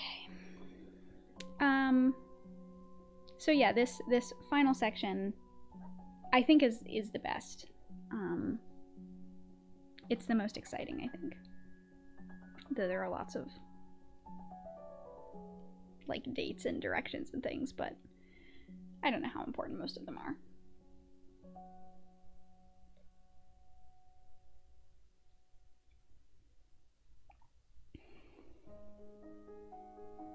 I'm glad that Desmond had decided to join us. He was just sleeping on the floor, but I know that you all enjoy him being around. I'm sorry that moving my legs is disturbing you. I don't know if you can see the way his ears are, but he is absolutely irritated with me that I have the audacity to stretch my legs out near him.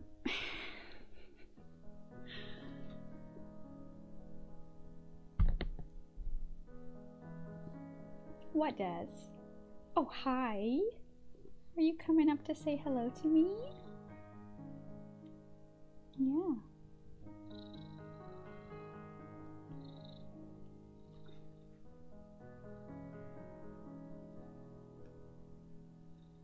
This is usually what he does. If I'm just up here hanging out, if I'm, like, reading or, you know, writing on my laptop or, you know, just working on stuff and sitting here on the couch in my office, he'll just cuddle up with me, and it's the greatest thing. Every time he does, I feel like I've been blessed. You know, that he has chosen me and the crook of my legs. He is a chunky cat. Yes. And we've been we know that he is a big boy, and we've been trying to, we've always been feeding Charlie and Des like high quality food, and we only feed them during certain times. We don't like free feed, and we try to play with him a bunch. We have a laser pointer that he's in love with, but even still, we can't. He's still a chunky boy.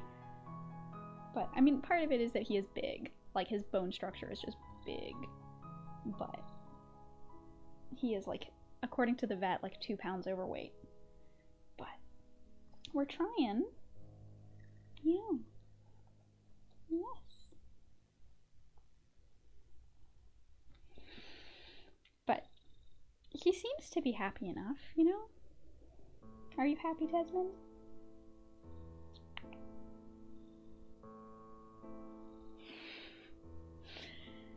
All right. Oh, thank you all for sharing all of this about your cats. It is so... I love when people talk about their cats. Like, all the time.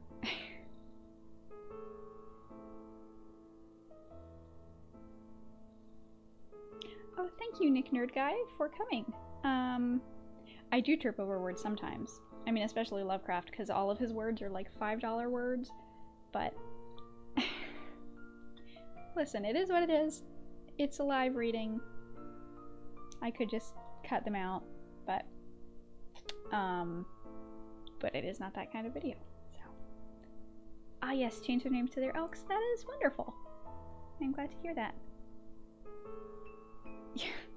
I suspect Lovecraft himself may have thought himself sophisticated for knowing about and writing about exotic peoples. Yeah, hard to say. Again, I haven't studied the Lovecraft the man very much. But yeah.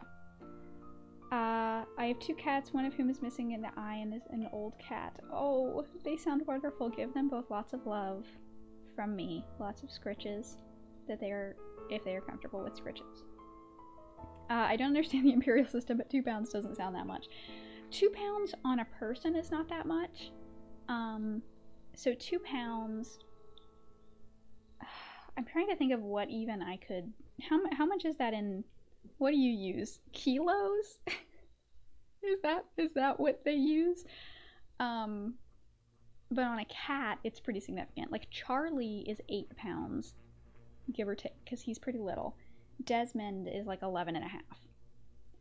And he really should be like 10-ish. Do you get food from the veterinarian? We do not. But I think anytime that we've talked to them about what we're feeding them, the vet has told us, like, oh yeah, that's what I use for my cats. But also, we've tried a few things, but Charlie is so particular and picky, and he just won't eat some foods. So we found a brand that is pretty good, that has like gotten the okay from the vet, and that they will both eat.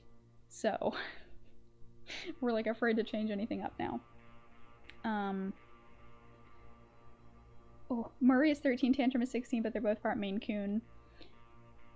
Maine Coons are so incredible. I am very...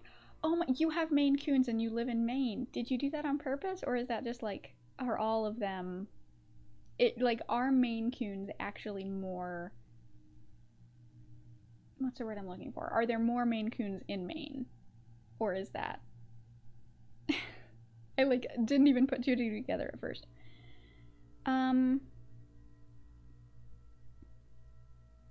What do you think about making a modern re-edit of older racist literature? Is it better to preserve it as is, or should they be reinvented for the modern era? I understand the ideal, but it still smells like censorship.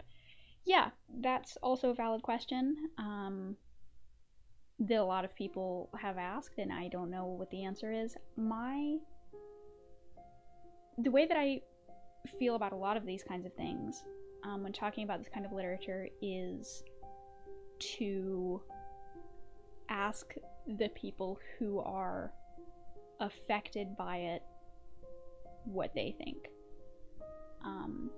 and what they would prefer, and if they would prefer it to just be gone and it doesn't, you know, take away from the plot. Sure. Now, I don't think that things should be like censored. I think that there should be different versions, perhaps. Like that might be the way to do it, is do different versions. One that is like clean. I mean, that's what they do with songs, right? They like take out the explicit content for like the radio edit, but then leave it in for the like album version. I wonder if that's maybe the way that you could handle it with like books and movies as well.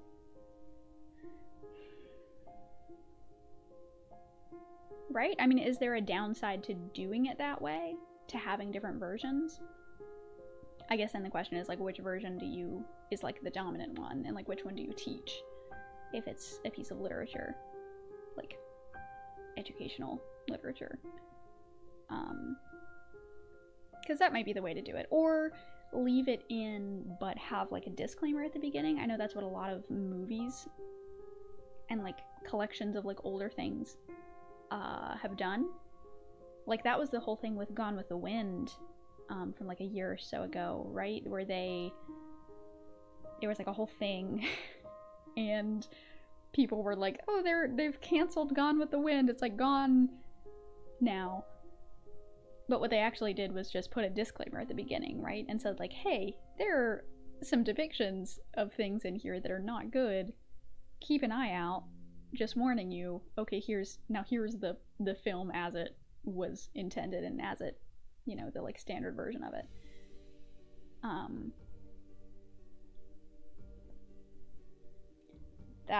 Those are my thoughts. Suppose it may depend on what you define as censorship. Maybe you should ask another YouTuber Quinn's idea. He's a black guy and a fan of Lovecraft. That is interesting. I will check them out. Thank you. A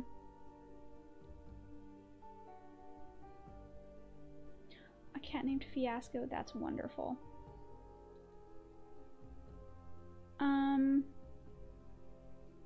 The Spanish translation of Lovecraft I have skips the slurs, for example. That's also, like, how do you deal with translations? And yeah, that is interesting. Censorship would be restricting access to the original or permanently changing the author's words. Lots of stories have modern remakes. You're always free to go and read the source material. Yeah, I'd say that's probably the way to do it.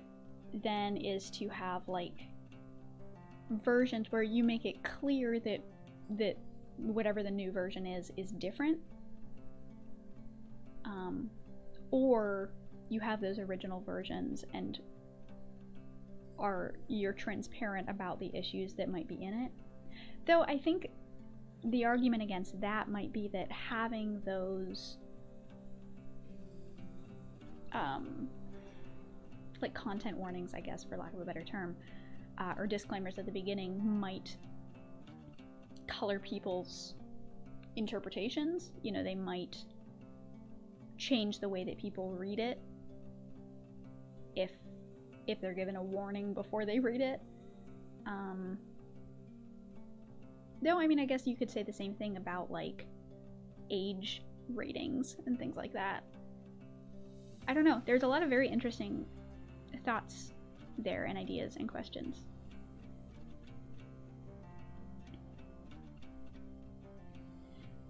Yeah, would you define a movie remake of a book to fall under that definition?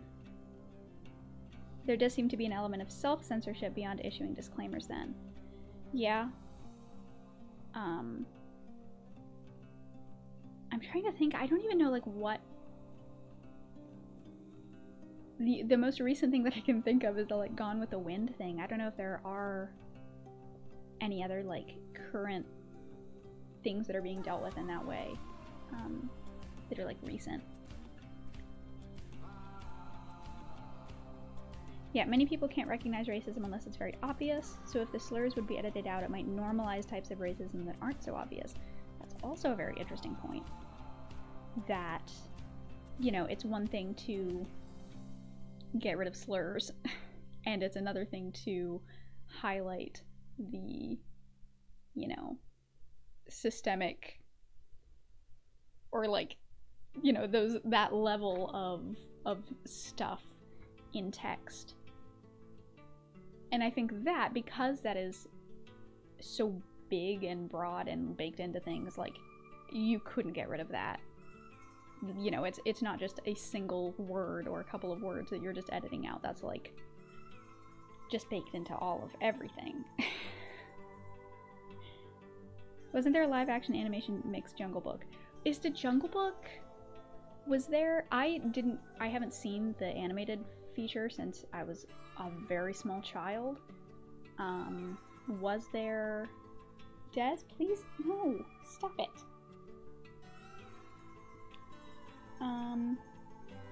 See, my father was an activist. He put me onto H.P. Lovecraft because he felt Lovecraft showed the best example of first sentences in stories.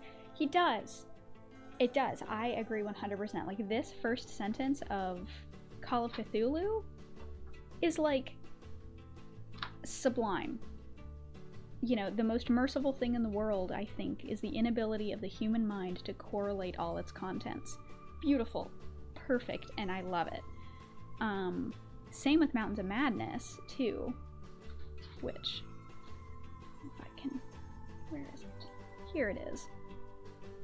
Oh no, it's not Mountains of Madness that I was thinking of. There's another one that has a similar. But yes, Lovecraft is very good at first sentences. I am a fan of that. I'm happy you mentioned you wanted to talk about Uzumaki because I bought it yesterday. That's very exciting. Let me know what you think. But he did not know Lovecraft's biography. Yeah. What a happy octopi. Yes. This one, the middle one looks a little bit pissed. But this one is happy. And this one is just excited to be here.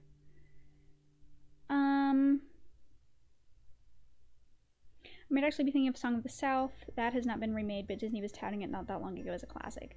Yeah, that's another one of those that, like, you know, it has some issues.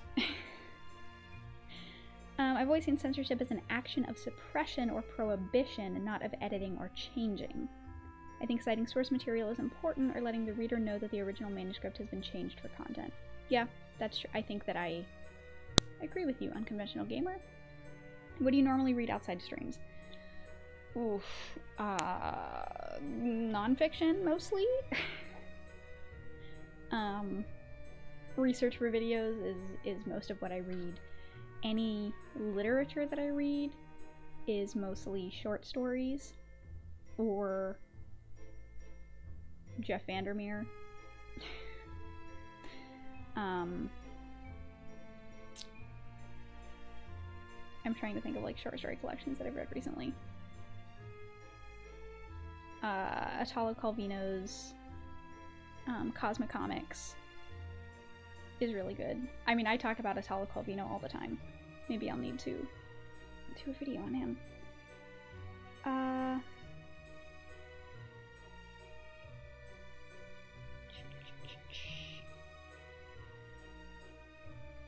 Yeah, prohibiting the original and only allowing access. Why are you trying to turn the pages? Do you see this? Please do not put holes in it. That's all that I ask. Little boy. Little chunky boy. I struggle to read and it annoys me. Audiobooks, I guess, is the...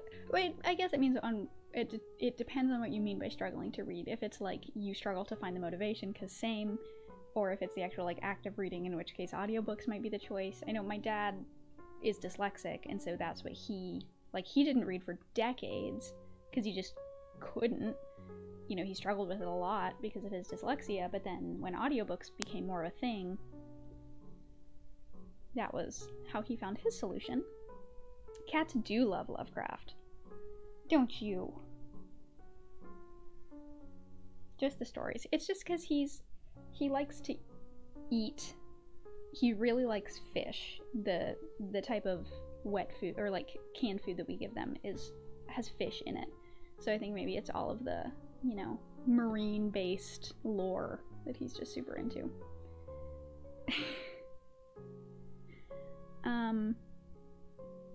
Ugh. I can't get over how Disney is constantly doing some capitalist girl boss in their remakes, but they completely ignore the racism that happened. Yeah. Yeah, so for active reading, audiobook, I feel like that's the only thing that anybody ever suggests, and I don't know of any alternatives, but that might be the only thing that I can suggest. Just noticed all of the tentacles. Yes. And be sure to stop by for the Halloween live stream, charity stream. There will be even more. There will be so many. So many. I cannot even express how much there's going to be. It's going to be so much fun. We could ask the question, is it censorship for the Catholic Church to assemble official documents into a Bible? That's true. And label non-including works as heretical, blasphemous, or apocryphal. There are so many versions of the Bible now, and one could argue that each time it's translated into a new language might involve censorship. That's true. That's a really, really interesting question. More tentacles. Gonna be at the Greenwich Village Parade on Halloween. Well, that's fine. Have fun at the parade, though. That sounds... I feel like a parade in Greenwich Village is probably one of the most fun things that could ever occur. But the VOD will be up at some point afterward, probably a couple days after, but there are going to be lots of tentacles. So many. It's gonna be fun. I'm really excited.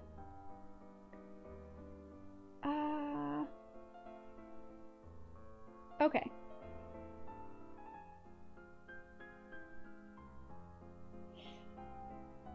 I am glad that we're having some of these conversations. I think they're very important to have and very interesting, and you bring up a lot of great ideas. Some of which I would not have thought of otherwise. Like the thing about different biblical collections. You know, what some... Like this... I have this student Bible here, because I did a minor in philosophy and religion in undergrad, and so I have this student Bible, but it has like all of the apocryphal texts, and so like who decides what's in the Apocrypha and what's in, you know, the standard Bible? Who decides which translation is the best translation? You know?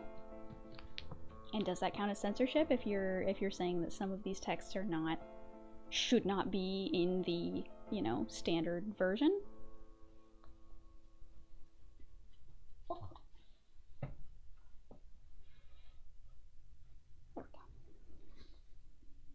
Okay. I'm sorry, Dad. No, I'm just putting my feet... Ugh.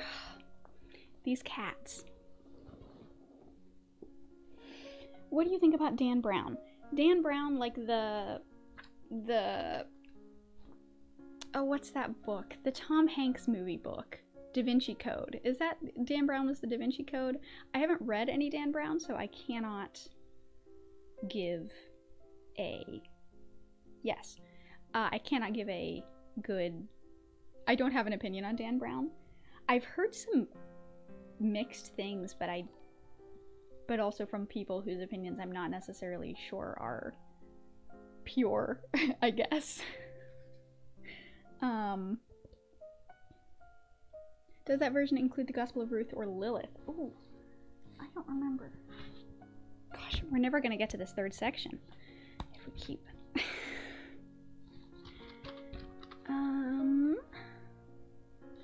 Not abbreviations. Alphabetical. No to Lilith. Yes to Ruth.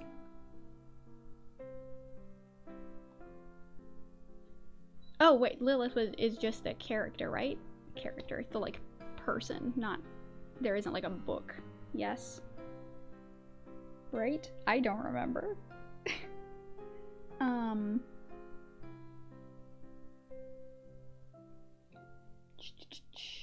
did you set out to color coordinate your shelf? It was something that I planned for. Okay. Just as a quick aside, I get comments a lot about, like, how do you find any of your books if it's in rainbow order? These are not all of my books. I have so many more books. Like, I have so many books. I'm not very good at estimating numbers, so I can't give you an account of how many more I have. But, like, so the color coordination, or the, like, rainbow, was just for YouTube purposes, where I was like, okay, you know, what is something, like, visually interesting that I can do? Why not rainbow? So it was on purpose, but also I have so many other books. Like, this is, and all of my other books are organized by topic. Like, you know, this is my section on books about food. This is my section on books about education and, like, teaching. This is my section of textbooks. And some of those are here. You know, these, like, these are books that I use for things sometimes, but I'm familiar enough with the books that I have and with these books because I've read all of them, or most of them, that, like, I know where they are if I need to find them.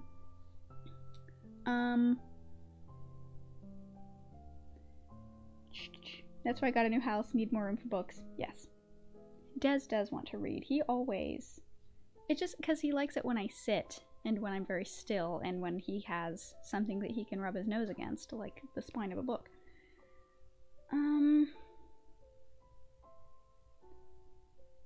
Okay.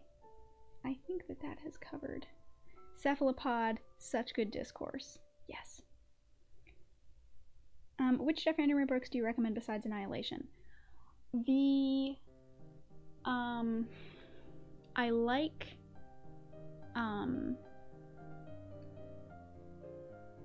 Dead Astronauts, and I'm trying to think of, and there's a collection that I read too. I don't remember the books that are in it. It's a collection of 3 books. This is sort of similar to the Annihilation trilogy. Ambergris. Ambergris is what it's called.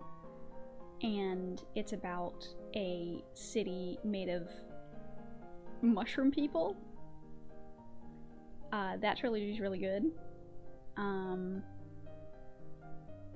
What's the other one? Hummingbird something else. I started, but I haven't finished it.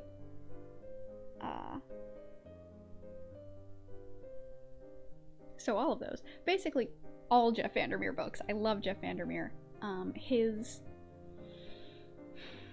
If any of you are interested in writing fiction, especially like weird fiction or sci-fi, Jeff Vandermeer has a creative writing book called Wonder Book that is so good. It's like, coming from a teacher and a writer, I love it. I love the way that he describes things. He has a lot of other authors come in and give little guest, like, excerpts and explanations of things.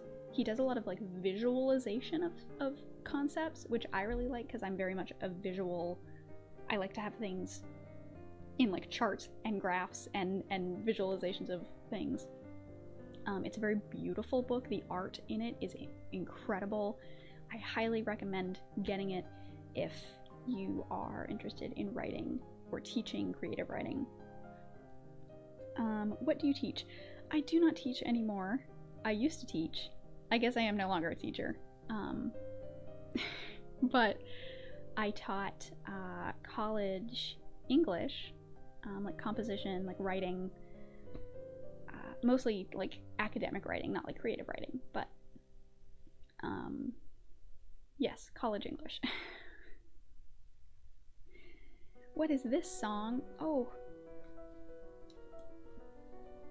If you give me just a second, I can tell you. And I'm gonna get real close to the camera and you're gonna see my face. It is Nagorno Mist. It is called Nagorno Mist. Nagorno. Nagorno Mist, like M-I-S-T. Oh, the song just changed. Oh, the previous song. I can tell you what that one is, too. It was...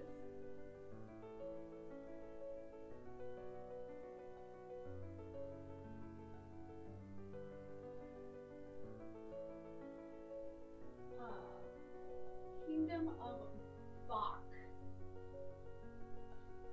It is Kingdom of Bach. B-A-G-H-K. Kingdom of Bach is what it was called, the previous song.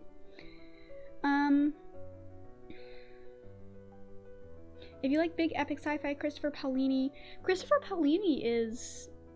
was those dragon books, right? Those, you know, those dragon books. Yes.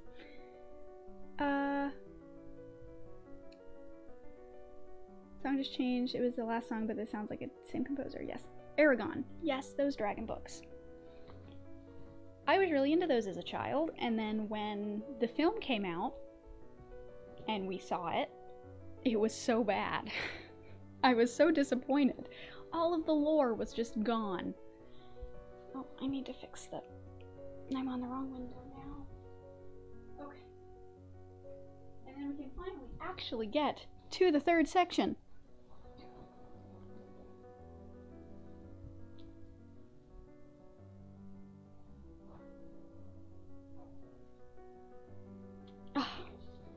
Because I promised this story. There are lots of dragon books. That is true.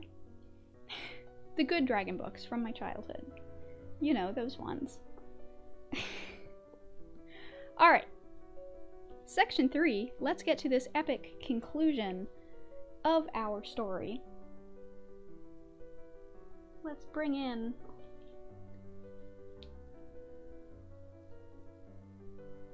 Let's get all these guys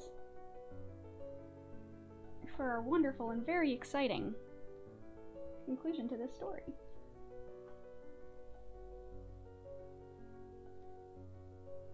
Alright. Section 3, the final section of The Call of Cthulhu, entitled The Madness from the Sea. If heaven ever wishes to grant me a boon, it will be a total effacing of the results of a mere chance which fixed my eye on a certain stray piece of shelf paper. It was nothing on which I would naturally have stumbled in the course of my daily round, for it was an odd number of an Australian journal, the Sydney Bulletin, for April 18th, 1925. It had escaped even the Cutting Bureau, which had at the same time of its issuance been avidly collecting material for my uncle's research. I had largely given over my inquiries into what Professor Engel called the Cthulhu cult, and was visiting a learned friend in Paterson, New Jersey, the curator of a local museum and a mineralogist of note. Examining one day the reserve specimens roughly set on the storage shelves in a rear room of the museum, my eye was caught by an odd picture in one of the old papers spread beneath the stones. It was the Sydney Bulletin I've mentioned, for my friend has a wide affiliation in all conceivable foreign parts, and the picture was a half-tone cut of a hideous stone image, almost identical with that which Legras had found in the swamp. Eagerly clearing the sheet of its precious contents, I scanned the item in detail, and was disappointed to find it of only moderate length. What it suggested, however, was of portentous significance to my flagging quest, and I carefully tore it out for immediate action. It read as follows: Mystery derelict found at sea. Vigilant arrives with helpless armed New Zealand yacht in tow. One survivor and dead man found aboard. Tale of desperate battle and deaths at sea. Rescued seaman refuses particulars of strange experience. Odd idol found in his possession. Inquiry to follow. The Morrison Company's freighter Vigilant, bound from Valparaiso, arrived this morning at its wharf in Darling Harbor, having in tow the battled and disabled but heavily armed steam yacht Alert of Dunedin, New Zealand, which was sighted April 12th in south latitude 3421, west longitude 15217, with 1 living and 1 dead man aboard. The Vigilant left Malpariso March 25th, and on April 2nd was driven considerably south of her course by exceptionally heavy storms and monster waves. On April 12th, the derelict was sighted, and although apparently deserted, was found upon boarding to contain 1 survivor in a half-delirious condition and 1 man who had evidently been dead for more than a week.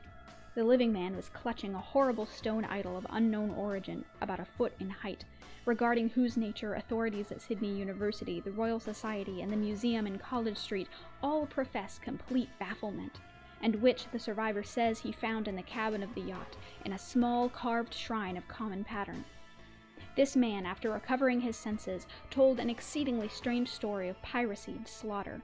He is Gustaf Johansen, a Norwegian of some intelligence, and had been second mate of the 2-masted schooner Emma of Auckland, which sailed for Callao February 20th with a complement of 11 men. The Emma, he says, was delayed and thrown widely south of her course by the great storm of March 1st, and on March 22nd, at south latitude 4951 and longitude 128.34, encountered the Alert, manned by a queer and evil-looking crew of Kanaks and half-castes. Being ordered peremptorily to turn back, Captain Collins refused, whereupon the strange crew began to fire savagely and without warning upon the schooner with a peculiarly heavy battery of brass cannon forming part of the yacht's equipment. The Emma's men showed fight, says the survivor, and though the schooner began to sink from shots beneath the waterline, they managed to heave alongside their enemy and board her, grappling with savage crew on the yacht's deck, and being forced to kill them all, the number being slightly superior because of their particularly abhorrent and desperate, though rather clumsy mode of fighting. 3 of the Emma's men, including Captain Collins and First Mate Green, were killed, and the remaining 8, under Second Mate Johansen, proceeded to navigate the captured yacht, going ahead in their original direction to see if any reason for their ordering back had existed. The next day, it appears, they raised and landed on a small island, although none is known to exist in that part of the ocean. And 6 of the men somehow died ashore, though Johansen is queerly reticent about this part of his story, and speaks only of their falling into a rock chasm. Later, it seems, he and 1 companion boarded the yacht and tried to manage her, but were beaten about by the storm of April 2nd. From that time till his rescue on the 12th, the man remembers little, and does not recall when William Bryden, his companion, died. Bryden's death reveals no apparent cause and was probably due to excitement or exposure. Cable advices from Dunedin report that the Alert was well known there as an island trader, and bore an evil reputation along the waterfront.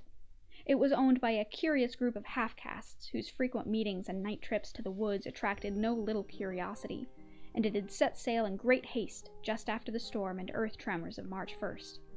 Our Auckland correspondent gives the Emma and her crew an excellent reputation, and Johansen is described as a sober and worthy man. The Admiralty will institute an inquiry on the whole matter beginning tomorrow, at which every effort will be made to induce Johansen to speak more freely than he has done hitherto. This was all, together with the picture of the hellish image. But what a train of ideas it started in my mind. Here were new treasuries of data on the Cthulhu cult, and evidence that it had strange interests at sea as well as on land. What motive prompted the hybrid crew to order back the Emma as they sailed about with their hideous idol? What was the unknown island on which 6 of the Emma's crew had died, and about which the mate Johansen was so secretive? What had the Vice Admiralty's investigation brought about, and what was known of the noxious cult in the Dunedin? And most marvelous of all, what deep and more than natural linkage of dates was this which gave a malign and now undeniable significance to the various turns of events so carefully noted by my uncle? March 1st, our February 28th, according to the international dateline, the earthquake and storm had come. From Dunedin, the Alert and her noisome crew had darted eagerly forth as if imperiously summoned, and on the other side of the earth, poets and artists had begun to dream of a strange and dank cyclopean city, whilst a young sculptor had molded in his sleep the form of the dreaded Cthulhu. March 23rd, the crew of the Emma landed on an unknown island and left 6 men dead, and on that date, the dreams of sensitive men assumed a heightened vividness and darkened with dread of a giant monster's malign pursuit, whilst an architect had gone mad and a sculptor had lapsed suddenly into delirium. And what of the storm of April 2nd, the date on which all dreams of the dank city ceased, and Wilcox emerged unharmed from the bondage of strange fever? What of all this, and of those hints of old Castro about the sunken, star-born old ones and their coming reign, their faithful cult and their mastery of dreams? Was I tottering on the brink of cosmic horrors beyond man's power to bear? If so, they must be horrors of the mind alone, for in some way the 2nd of April had put a stop to whatever monstrous menace had begun its siege of mankind's soul. That evening, after a day of hurried cabling and arranging, I bade my host adieu and took a train for San Francisco. In less than a month I was in Dunedin, where, however, I found that little was known of the strange cult members who had lingered in the old sea taverns. Waterfront scum was far too common for special mention, though there was vague talk about one inland trip these mongrels had made, during which faint drumming and red flame were noted on the distant hills. In Auckland, I learned that Johansen had returned with yellow hair turned white after a perfunctory and inconclusive questioning at Sydney, and had thereafter sold his cottage in West Street and sailed with his wife to his old home in Oslo. Of his stirring experience he would tell his friends no more than he had told the Admiralty officials, and all they could do was give me his Oslo address. After that I went to Sydney, and talked profitlessly with seamen and members of the Vice Admiralty Court. I saw the Alert, now sold and in commercial use, at Circular Quay in Sydney Cove, but gained nothing from its non-committal bulk. The crouching image with its cuttlefish head, dragon body, scaly wings, and hieroglyphed pedestal was preserved in the museum at Hyde Park, and I studied it long and well, finding it a thing of balefully exquisite workmanship. And with the same utter mystery, terrible antiquity, and unearthly strangeness of material which I had noted in Lagrasse's similar specimen. Geologists, the curator told me, had found it a monstrous puzzle, for they vowed that the world held no rock like it. Then I thought with a shudder of what old Castro had told Lagrasse about the primal great ones. They had come from the stars, and had brought their images with them. Shaken with such a mental revolution as I had never before known, I now resolved to visit Mate Johansen in Oslo. Sailing for London, I re-embarked at once for the Norwegian capital, and one autumn day landed at the trim wharves in the shadow of the Egeberg. Johansen's address, I discovered, lay in the old town of King Harald Hardrada, which kept alive the name of Oslo during all the centuries that the great city masqueraded as Christiana. I made the brief trip by taxicab and knocked with a palpitant heart at the neat and ancient building with plastered front. A sad-faced woman in black answered my summons, and I was stung with disappointment when she told me in halting English that Gustav Johansen was no more. He had not survived his return, said his wife, for the doings at sea in 1925 had broken him. He had told her no more than he had told the public, but had left a long manuscript of technical matters, as he had said, written in English, evidently in order to safeguard her from the peril of casual perusal. During a walk through a narrow lane near the Gothenburg dock, a bundle of papers falling from an attic window had knocked him down. 2 Lasser sailors at once helped him to his feet, but before the ambulance could reach him, he was dead. Physicians found no adequate cause for the end, and laid it to heart trouble and a weakened constitution. I now felt gnawing at my vitals, that dark terror which will never leave me till I, too, am at rest, accidentally or otherwise. Persuading the widow at my connection with her husband's technical matters was sufficient to entitle me to his manuscript, I bore the document away and began to read it on the London boat. It was a simple, rambling thing, a naive sailor's effort at a post facto diary, and strove to recall day by day that last awful voyage. I cannot attempt to transcribe it verbatim in all its cloudiness and redundance, but I will tell its gist enough to show why the sound of the water against the vessel's sides became so unendurable to me that I stopped my ears with cotton. Johansen, thank God, did not know quite all, even though he saw the city and the thing, but I shall never sleep calmly again when I think of the horrors that lurk ceaselessly behind life in time and in space, and of those unhallowed blasphemies from elder stars which dream beneath the sea, known and favored by nightmare cult, ready and eager to loose them on the world whenever another earthquake shall heave their monstrous stone city again to the sun and air. Johansen's voyage had begun just as he told it to the Vice-Admiralty. The Emma, in ballast, had cleared Auckland on February 20th, and had felt the full force of that earthquake-born tempest, which must have heaved up from the sea bottom the horrors that filled men's dreams. Once more under control, the ship was making good progress when held up by the Alert on March 22nd, and I could feel the mate's regret as he wrote of her bombardment and sinking. Of the swarthy cult fiends on the Alert, he speaks with great significant horror. There was some peculiarly abominable quality about them, which made their destruction seem almost a duty, and Johansen shows ingenious wonder at the charge of ruthlessness brought against his party during the proceedings of the court inquiry.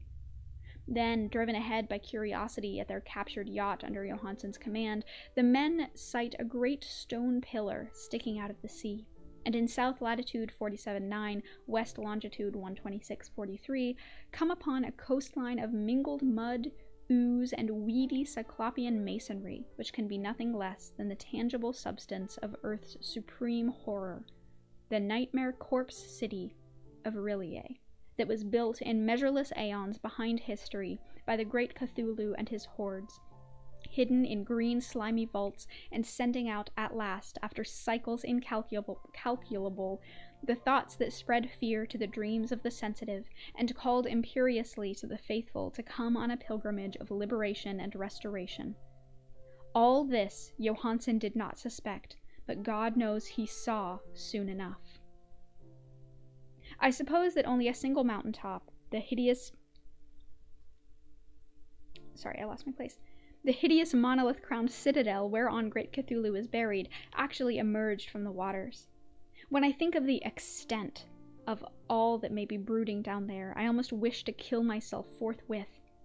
Johansen and his men were awed by the cosmic majesty of this dripping Babylon of elder demons, and must have guessed without guidance that it was nothing of this or any sane planet. Awe at the unbelievable size of the greenish stone blocks, at the dizzying height of the great carven monolith, and at the stupefying identity of the colossal statues and bas-reliefs with the queer image found in the shrine on the Alert, is poignantly visible in every line of the mate's frightened description. Without knowing what futurism is like, Johansen achieved something very close to it when he spoke of the city.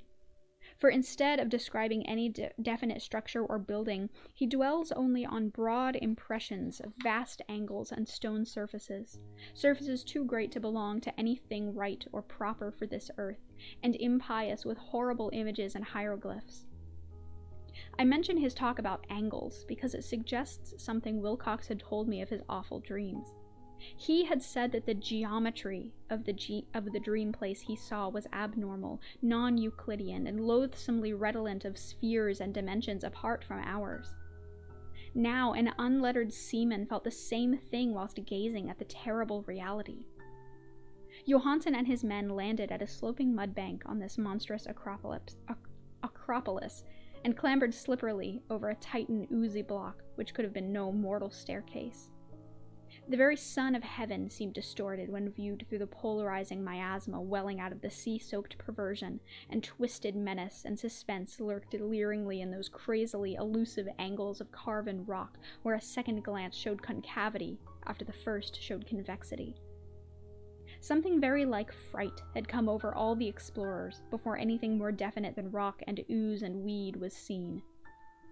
Each would have fled had he not feared the scorn of others, and it was only half-heartedly that they searched, vainly as it proved, for some portable souvenir to bear away. It was Rodriguez the Portuguese who climbed up the foot of the monolith and shouted of what he had found. The rest followed him and looked curiously at the immense carved door with the now familiar squid dragon bas-relief. It was, Johansen said, like a great barn door, and they all felt that it was a door because of the ornate lintel, threshold, and jambs around it, that they could not decide whether it lay flat like a trapdoor or slantwise like an outside cellar door. As Wilcox would have said, the geometry of the place was all wrong. One could not be sure that the sea and the ground were horizontal, hence the relative position of everything else seemed phantasmally variable. Bryden pushed at the stone in several places without result. Then Donovan fell over it delicately around the edge, pressing each point separately as he went. He climbed interminably along the grotesque stone molding. That is, one would call it climbing if the thing was not, after all, horizontal, and the men wondered how any door in the universe could be so vast. Then, very softly and slowly, the acre-great panel began to give inward at the top, and they saw that it was balanced. Donovan slid or somehow propelled himself down or along the jamb and rejoined his fellows, and everyone watched the queer recession of the monstrously carven portal. In this fantasy of prismatic distortion, it moved anomalously in a diagonal way, so that all the rules of matter and perspective seemed upset. The aperture was black, with a darkness almost material. That tenebrousness was a positive quality, for it obscured such parts of the inner walls as ought to have been revealed, and actually burst forth like smoke from its aeon-long imprisonment, visibly darkening the sun as it slunk away into the shrunken and gibbous sky on flapping membranous wings. The odor arising from the newly opened depths was intolerable, and at length the quick-eared Hawkins thought he heard a nasty, slopping sound down there. Everyone listened, and everyone was listening still when it lumbered slobberingly into sight and gropingly squeezed its gelatinous green immensity through the black doorway into the tainted outside air of that poison city of madness. Poor Johansson's handwriting almost gave out when he wrote of this. Of the 6 men who never reached the ship, he thinks 2 perished of pure fright in that accursed instant. The thing cannot be described. There is no language for such abysms of shrieking and immemorial lunacy, such eldritch contradictions of all matter, force, and cosmic order. A mountain walked or stumbled. God, what wonder that across the earth a great architect went mad, and poor Wilcox raved with fever in that telepathic instant. The thing of the idols, the green, sticky spawn of the stars, had awakened to claim his own. The stars were right again, and what an age-old cult had failed to do by design, a band of innocent sailors had done by accident. After vigintillions of years, great Cthulhu was loose again and ravening for delight. 3 men were swept up by the flabby claws before anybody turned. God rest them if there be any rest in the universe. They were Donovan, Guerrera, and Angstrom. Parker slipped as the other 3 were plunging frenziedly over endless vistas of green-crusted rock to the boat, and Johansson swears he was swallowed up by an angle of masonry which shouldn't have been there, an angle which was acute but behaved as if it were obtuse.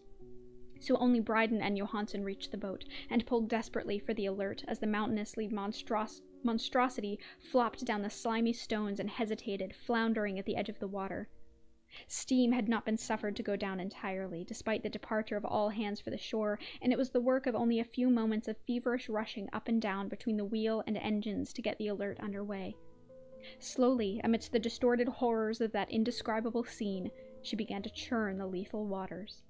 Whilst on the masonry of that charnel shore that was not of earth, the Titan thing from the stars slavered and gibbered like Polypheme cursing the fleeing ship of Odysseus.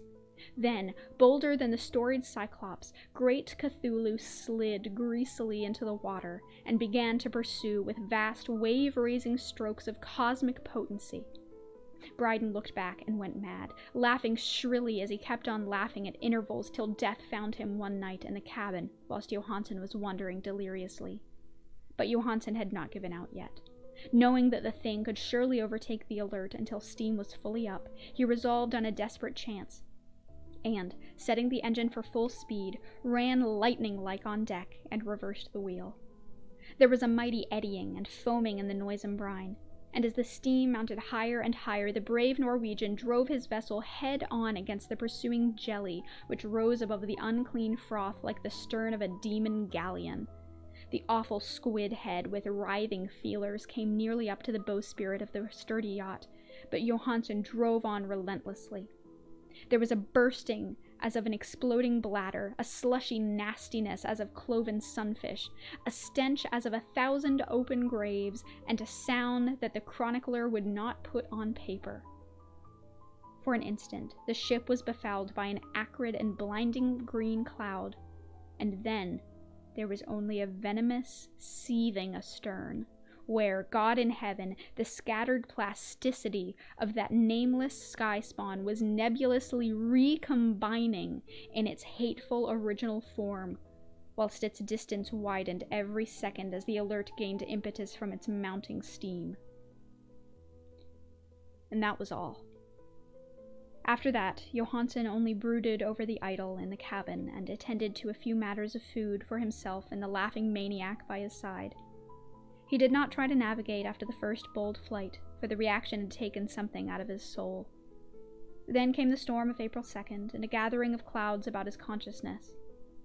There is a sense of spectral whirling through liquid gulfs of infinity, of dizzying rides through reeling universes on a comet's tail, and of hysterical plunges from the pit to the moon and from the moon back again to the pit, all livened by a cachinnating chorus of the distorted, hilarious elder gods and the green, bat-winged, mocking imps of Tartarus. Out of that dream came rescue. The Vigilant, the Vice-Admiralty Court, the streets of Dunedin, and the long voyage back home to the old house by the Egeberg. He could not tell, they would think him mad. He would write of what he knew before death came, but his wife must not guess. Death would be a boon, if only it could blot out the memories. That was the document I read, and now I have placed it in the tin box beside that bas-relief and the papers of Professor Angle. With it shall go this record of mine, this test of my own sanity, wherein is pieced together that which I hope may never be pieced together again. I have looked upon all that the universe has to hold of horror, and even the skies of spring and the flowers of summer must ever afterward be poison to me. But I do not think my life will be long. As my uncle went, as poor Johansen went, so I shall go. I know too much. And the cult still lives. Cthulhu still lives too, I suppose, again in that chasm of stone which has shielded him since the sun was young. His accursed city is sunken once more, for the Vigilant sailed over the spot after the April storm, but his ministers on earth still bellow and prance and slay around idol-capped monoliths in lonely places. He must have been trapped by the sinking whilst within his black abyss, or else the world would by now be screaming with fright and frenzy. Who knows the end? What has risen may sink, and what has sunk may rise. Loathsomeness waits and dreams in the deep, and decay spreads over the tottering cities of men. A time will come, but I must not and cannot think. Let me pray that, if I do not survive this manuscript, my executors may put caution before audacity, and see that it meets no other eye. And that is the end of The Call of Cthulhu.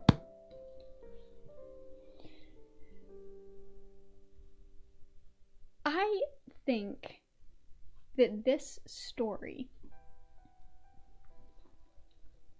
is so good.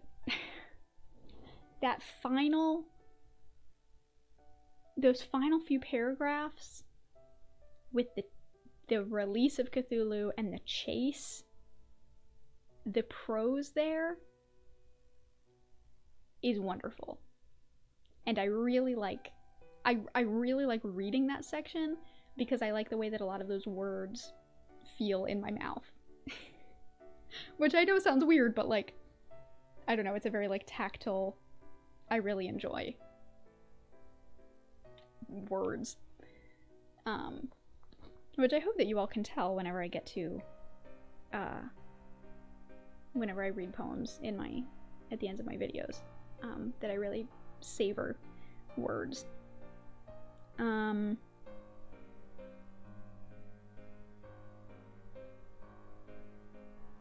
Yep, that's the story you mentioned in your video. Yes.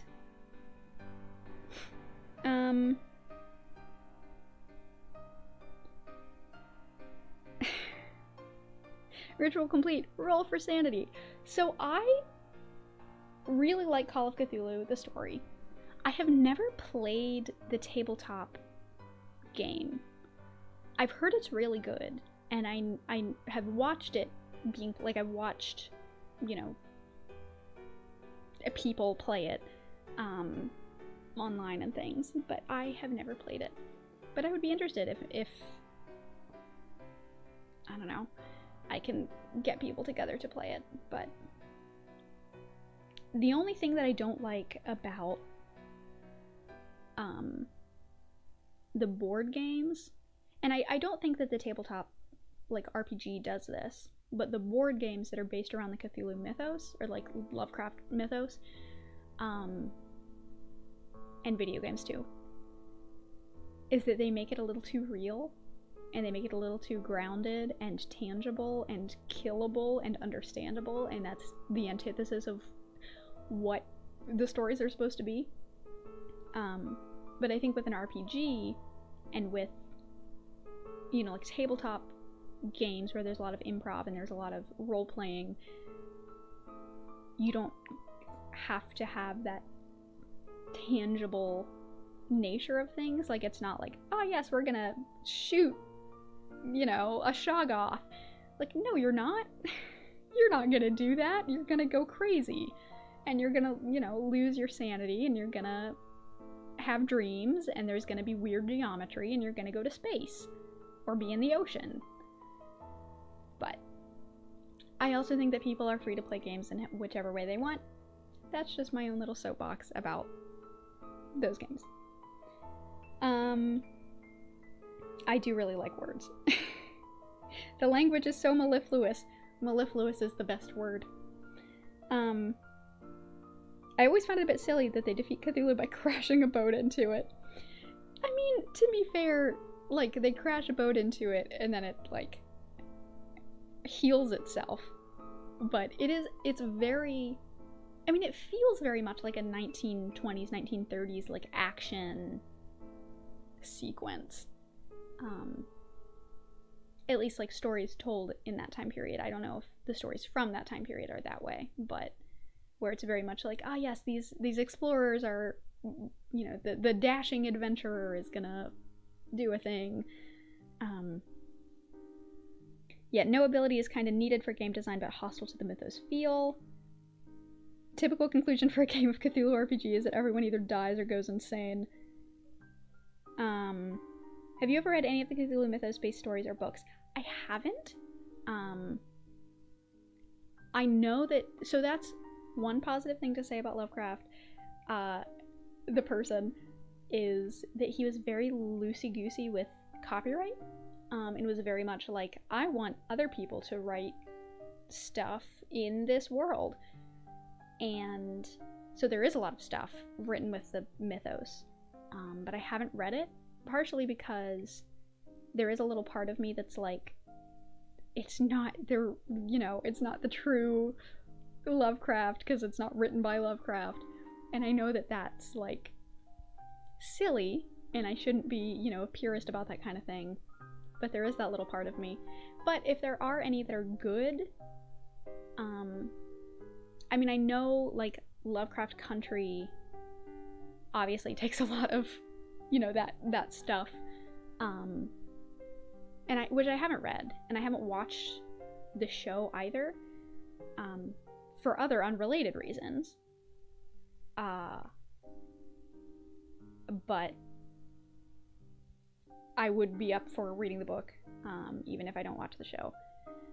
But from what I know about it is it does have, like, some of the actual, like, creatures and monsters from the Lovecraft mythos.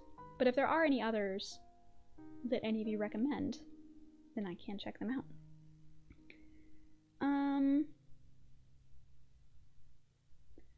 Let's see. Board games have the same trouble as movie adaptations. The 2013 Whisper in Darkness was excellent, made in black and white with stop-motion animation. That sounds really good. I didn't even know that they made that. That's really interesting. Well, we get Zoe's take on creepypasta. I think creepypastas are great, but I was never into them. So I was very much a Tumblr girl. Like, I was into that. But I never was into creepypastas, and I never wrote fanfiction. Now, my opinions on fanfiction are going to remain my own and secret. But I never wrote fanfiction, and I also never really read fanfiction. And I also never really read creepypastas, which I think are just fanfiction horror stories.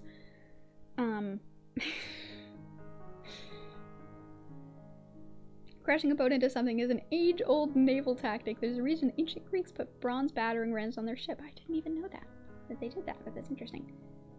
Do you have a bit of affection for Neil Gaiman's Study in Emerald? That is one of the stories that keeps being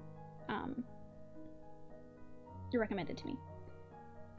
Board game called Cthulhu Wars, where everybody has a cult is trying to summon a different monstrosity. Oh, yes, I have heard of Cthulhu Wars. My husband and I are actually really into board games. Like real board games. Not like Scrabble. Though I do also really like Scrabble. But, so we watch a lot of, like, board game reviews, and they were talking about Cthulhu Wars, and on the one hand, we were like, that sounds really fun, that sounds really great, I really like this, but on the other hand, we were like, but it's very expensive, and also goes against the mythos. But it's also kind of fun. You know, it has that, like, pulpy, you know, I get these giant miniatures of eldritch beings. Like, that's cool. You know, there's a part of me that really likes that. I mean, I have... say what you will about, what are they called? Funko Pops. But I have this is, Xanathar from Dungeons & Dragons lore. They made a pop figurine of him, and I love him. He's so good. Also, I have a little chibi Cthulhu pin. You probably can't see it very well, but a little chibi Cthulhu pin that also hangs out on top of Xanathar's head.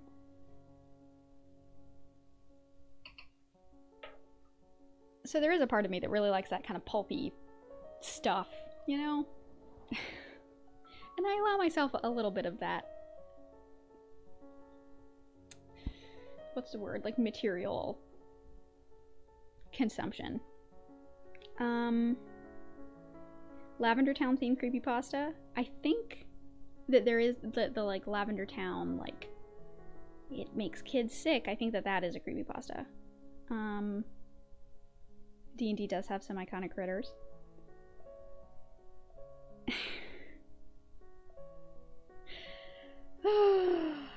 I'm glad that you are all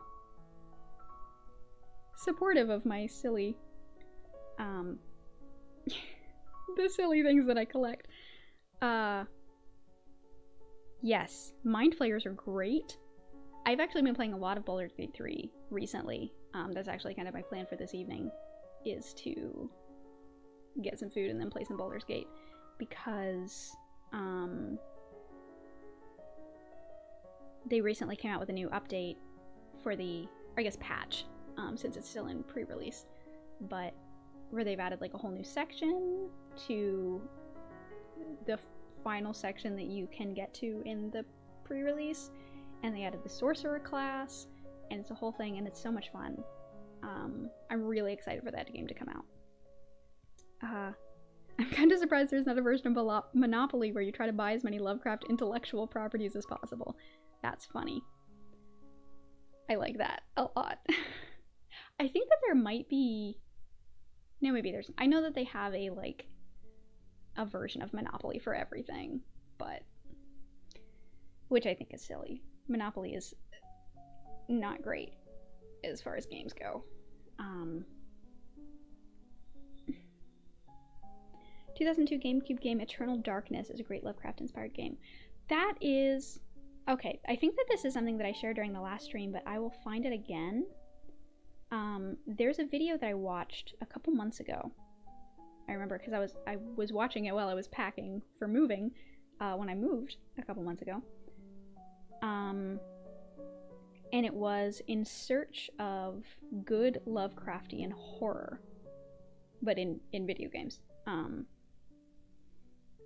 By Never Knows Best. I will post the... No, it was by Never Knows Best. I don't know who Ragnar Rocks is, but that also sounds interesting.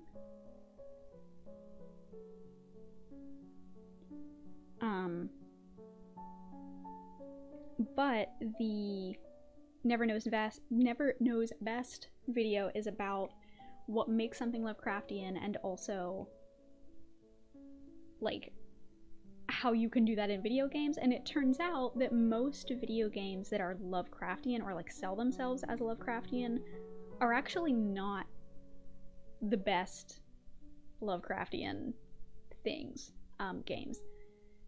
Because for a lot of people, the Lovecraftian part is very much like a surface level, like, you're a, you know, cool guy in the 1920s or 30s in a sleepy, dark, sketchy seaside town, and there's monsters. But, like, Lovecraft is so much more about the vibes and about the weirdness of the universe and the unknown, and there are other games that do have those elements in there, but they don't sell themselves as Lovecraftian, but they actually are more Lovecraftian than the games that think that they are. One of which is Sunless Seas, which I haven't played yet. I've been meaning to play, but I've heard is really, really good. And there's one... Oh shoot, what is it? I know that Casey was playing it. Casey, I follow them on Twitter, but I don't. Casey Explosion, the sloth, Casey Explosion on Twitch. I know she played it recently, but it's like a spooky horror type game. I forget what it's called, but I know that it was one that was suggested to be sort of Lovecraftian. I'm gonna try to go back and find it without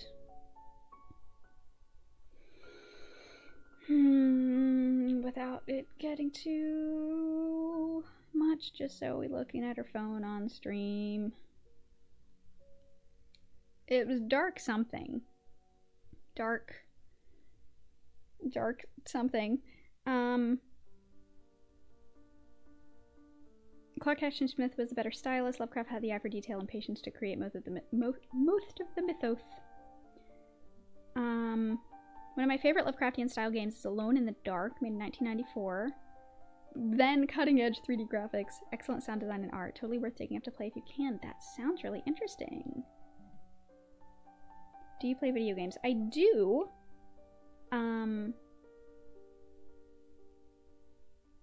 It is not Amnesia Dark Descent. So I do play video games. I right now have been playing a lot of Baldur's Gate 3 early access, as I said.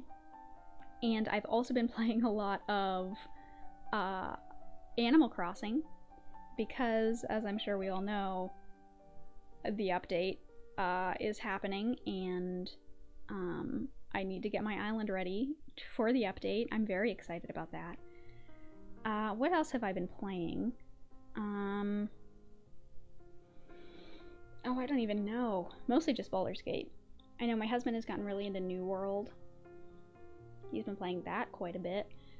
So the thing is, like, I really enjoy video games, but I'm not very good at, like, fast-paced, like, action games. So I prefer, like, turn-based strategy or real-time strategy, or more, like, narrative, RPG-driven games. So things like, you know, Fire Emblem, or Disco Elysium, or I don't know, even like Civilization, like Civ 6, I played a lot a couple years ago. and real-time strategy like the Age of Empires and Age of Mythology games. Really into those. But I also really like explory type games, so things like Minecraft and open world, things like Fallout, Skyrim, of course. Just because I feel like, you know, who has not played Skyrim? I cannot find this game that Casey talked about. Darkwood. Darkwood is what it's called, actually. Darkwood is a top-down game where your character that you're controlling has like a light, like a view range. I don't know the word that I'm looking for, but that's what I'm gonna go with. Line of sight that you can like swivel, and while you looking top down can kind of see the world that's around them, you can only see the monsters if you're facing them. So if you see a monster coming towards you and you turn to run away, you don't know how far behind you they are, unless you have your character turn and look, and it's like a resource based thing. I haven't played it. I've only seen other people talk about it, but it sounds really interesting.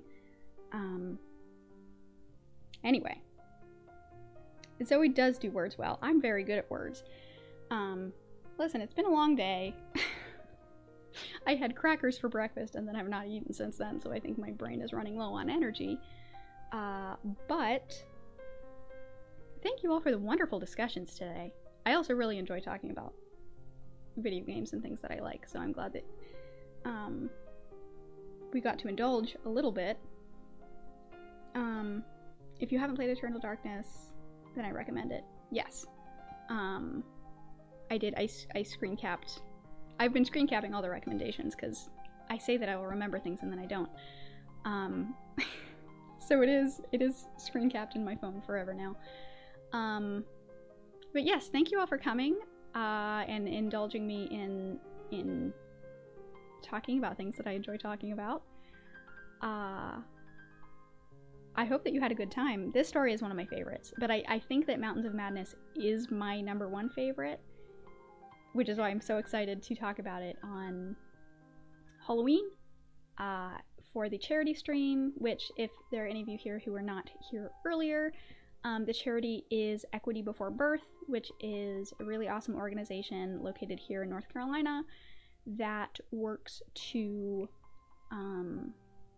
provide monetary aid to families who have recently had children be born, and especially people of color, and they're also LGBTQ friendly, which is great. That was when I was looking for organizations to use as the charity for this charity stream, that was one of the like must-haves. So Equity Before Birth is really wonderful, and I'm really excited to be raising money to help them out with their cause. And that will be 2 p.m. I think we're going to start around 2 p.m. on the 31st on Halloween, and it's probably going to go 6 to 8 hours. I have a lot of fun stuff planned. There will be some guest appearances by wonderful friends of the channel who have recorded some readings that I'm going to be playing while I rest my own voice, because again, it's going to be many, many hours of just reading. So I hope that you all come to that if you are able. If not, then I hope that you have awesome Halloweens and have all the tricks and treats that you would like. But yeah, until next time, let me get the thing so that I can end it when I need to. Until next time. There we go. Until next time. Oh no. Oh no. It's not gonna let me do it. It doesn't matter. Until next time, stay safe, stay warm, and I will see y'all again soon. I hope. I'm gonna go eat some food. Bye, folks.